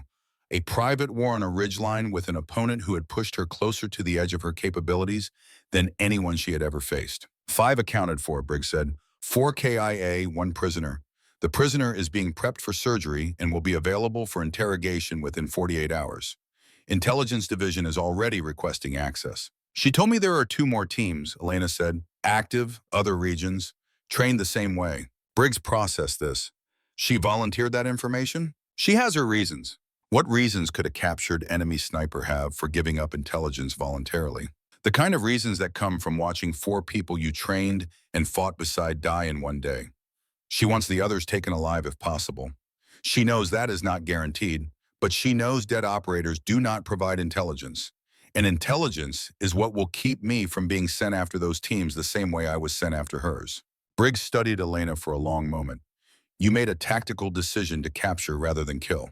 I made the decision that saves the most lives. Viper dead closes 1 file. Viper alive opens an entire network. Her intel on the planned assault on this base alone justifies the decision. Everything else is bonus. Briggs nodded. Get cleaned up. Get medical attention for that hand. Get food, water, and sleep. Debrief in 12 hours. Elena walked toward the aid station, passing through the base that had been her starting point 3 days ago. The corridors were the same. The fluorescent lights hummed the same way. The generators ran at the same pitch, but the soldiers she passed looked at her differently now. They stepped aside the way they had before she left, but the quality of the stepping aside had changed. Before, it had been the instinctive deference to someone who carried purpose. Now it was something else. Word had spread, as word always spreads on a military base, through the invisible network of rumor and radio intercepts and overheard conversations that turned operational security into a polite fiction. They knew what she had done. 5 enemy snipers, 72 hours, alone. A young private, no more than 19, stood in a doorway as Elena passed and stared at her with the wide eyes of someone seeing a creature from a story he had been told, but never expected to encounter in real life. His sergeant, standing behind him, put a hand on the private's shoulder and said something quiet that Elena could not hear, but she could imagine the words because she had heard them in different forms, at different bases, after different missions. That is the one they send when no one else can solve the problem. Hargrove found her at the aid station while a medic cleaned the cuts on her face and treated the burns on her hand. He sat beside her with the patience of a man who understood that some things could not be rushed. Diane would be proud, he said. Elena was quiet. The name landed in a place she usually kept locked. Diane Holt, her spotter, her friend, dead 3 years ago because Elena hesitated 2 seconds in front of a female target. Diane would tell me I should have put the first round through center mass instead of shoulder. She would say I got lucky that my estimation error went in the direction of survival instead of clean kill. Hargrove smiled slightly. That does sound like her. She would have been right. Without the calculator, my holdover was 2 inches high. 2 inches between a kill through the subclavian and a wound through the trapezius. But you chose to let her live after the shot. When I saw the wound was survivable, I made the tactical decision. Viper alive opens an entire network. Viper dead closes 1 file. Hargrove nodded. He did not press further. The medic finished. Elena's face was cleaned and bandaged. Her hand was treated with burn ointment and wrapped in clean gauze. She was given 2 liters of water, which she drank in steady measured sips, and a hot meal, which she ate with the mechanical thoroughness of someone refueling a machine rather than enjoying food. Then she went to her quarters and lay on her bunk and stared at the ceiling and did not sleep for 20 minutes, while her mind processed and filed and compartmentalized 3 days of events that most people would spend a lifetime trying to forget. Then she closed her eyes and her body, having been given permission by the cessation of immediate threat, shut down with the completeness of an engine running out of fuel. She slept for 14 hours. 2 weeks later, Major Briggs called Elena to his office. The office looked the same. The maps on the walls had been updated, new red markers added in a different region, a different pattern, a different spiral that Elena could already see forming in the distribution of kills. Intelligence from the prisoner has been exceptional, Briggs said. She has provided detailed information on training facilities, recruitment methods, communication protocols, and operational planning. The planned assault on FOB Sentinel has been dismantled based on her intelligence. Estimated lives saved, a minimum of 40. Elena nodded but did not respond because she had expected this, and because expected outcomes did not require acknowledgement. But there is a new situation. Different region, 3 male snipers operating as a team, 67 confirmed kills over 9 weeks. He slid a file across the desk. Elena opened it. Maps, kill locations, pattern analysis, psychological profiles, different shooters, different terrain, different challenges. 72 hours enough? Briggs asked. Elena studied the patterns. 3 shooters, medium to long range preference. Terrain that favored elevated positions with limited approach routes. The kills were clustered along a transportation corridor with predictable traffic patterns. The shooters were disciplined, but not as sophisticated as Viper's team. No 3-layer defense, no decoy protocols. Professional, but not exceptional. 48 hours to study their pattern, she said. 12 hours to infiltrate and position. 12 hours to execute. 3 snipers, 3 separate problems, 3 solutions. You sound confident. These are good shooters, but they are conventional. They do not think in layers the way Viper's team did. They will use positions that favor their skills without anticipating that someone is studying those positions before they arrive. It is the same problem with a simpler equation. She stood, taking the file with her. Mercer, Briggs said. She paused at the door. Captain Navarro wanted me to tell you something. He wanted me to tell you that the commendation he wrote for this mission was the most difficult document he has ever produced. Not because he did not know what to say, but because what you did does not fit into the categories the forms provide. Elena considered this. Tell the captain his people are alive because the mission succeeded. That is the only commendation that matters. She walked through the corridor toward her quarters, the mission file in her hand, her mind already working on the new problem. 3 snipers, 67 kills, different terrain, different challenges, same fundamental truth that had governed every mission she had ever undertaken. Everyone had patterns, everyone made mistakes, and everyone eventually faced someone better. The soldiers in the corridor stepped aside as she passed, and a young private who had arrived at FOB Sentinel 2 days ago and had never seen Elena before leaned toward the sergeant walking beside him and asked who she was. The sergeant, who had been at Sentinel when Elena departed into the darkness 3 weeks ago, and had been at Sentinel when she returned with blood on her face and a prisoner on a stretcher, answered without breaking stride. That is Mercer. When snipers become a problem nobody else can solve, she is the answer. 5 enemy shooters had this entire base terrorized for 7 weeks. She went out alone, spent 3 days on a ridgeline, and came back with all 5 accounted for. You want to know the part that keeps me up at night? She is already reading the file for the next one. Like hunting the deadliest shooters on Earth is just another Tuesday. Elena reached her quarters and sat on her bunk and opened the file and began to read. 3 snipers, 3 problems, 3 solutions. She would find their patterns. She would learn their habits. She would identify the positions they would use and the timing they would follow. And she would be there waiting, invisible, patient, when they arrived to set up shots they would never take. Because the truth about hunting hunters was simple, so simple that most people overlooked it entirely. You did not need to be faster or stronger or better equipped. You needed to be more patient, more disciplined, more willing to lie in the dirt for 60 hours without moving, more willing to strip away every advantage until all that remained was the fundamental contest between one mind and another, one set of skills against another, one will to survive against another. Elena Mercer had never been the fastest or the strongest. She was not the best shot in the military, but she was the most patient person she had ever met, and the most disciplined, and the most willing to suffer the particular miseries of her profession without complaint. And when everything else was stripped away, when technology failed and support vanished and darkness closed in, patience and discipline were the only things that kept you alive. Everyone had patterns, everyone made mistakes, and everyone eventually met someone who did not stop, who did not quit, who lay in the dirt and waited and refused to die until the job was done. The enemy's snipers had been unstoppable until they met her. Here's what most people miss about this story. Elena started with a $30,000 rifle scope, a ballistic computer, thermal imaging, encrypted radio, night vision, every advantage modern warfare can give a soldier. By the final morning, all of it was gone, destroyed, shot off her back. And she made the kill shot that mattered most, using nothing but math she did in her head and hands that were burned and shaking. Old school, dead reckoning, the way snipers did it before computers existed. That's the part that stays with me. Sometimes the technology fails and all you've got left is experience. What moment hit you the hardest? I read every comment.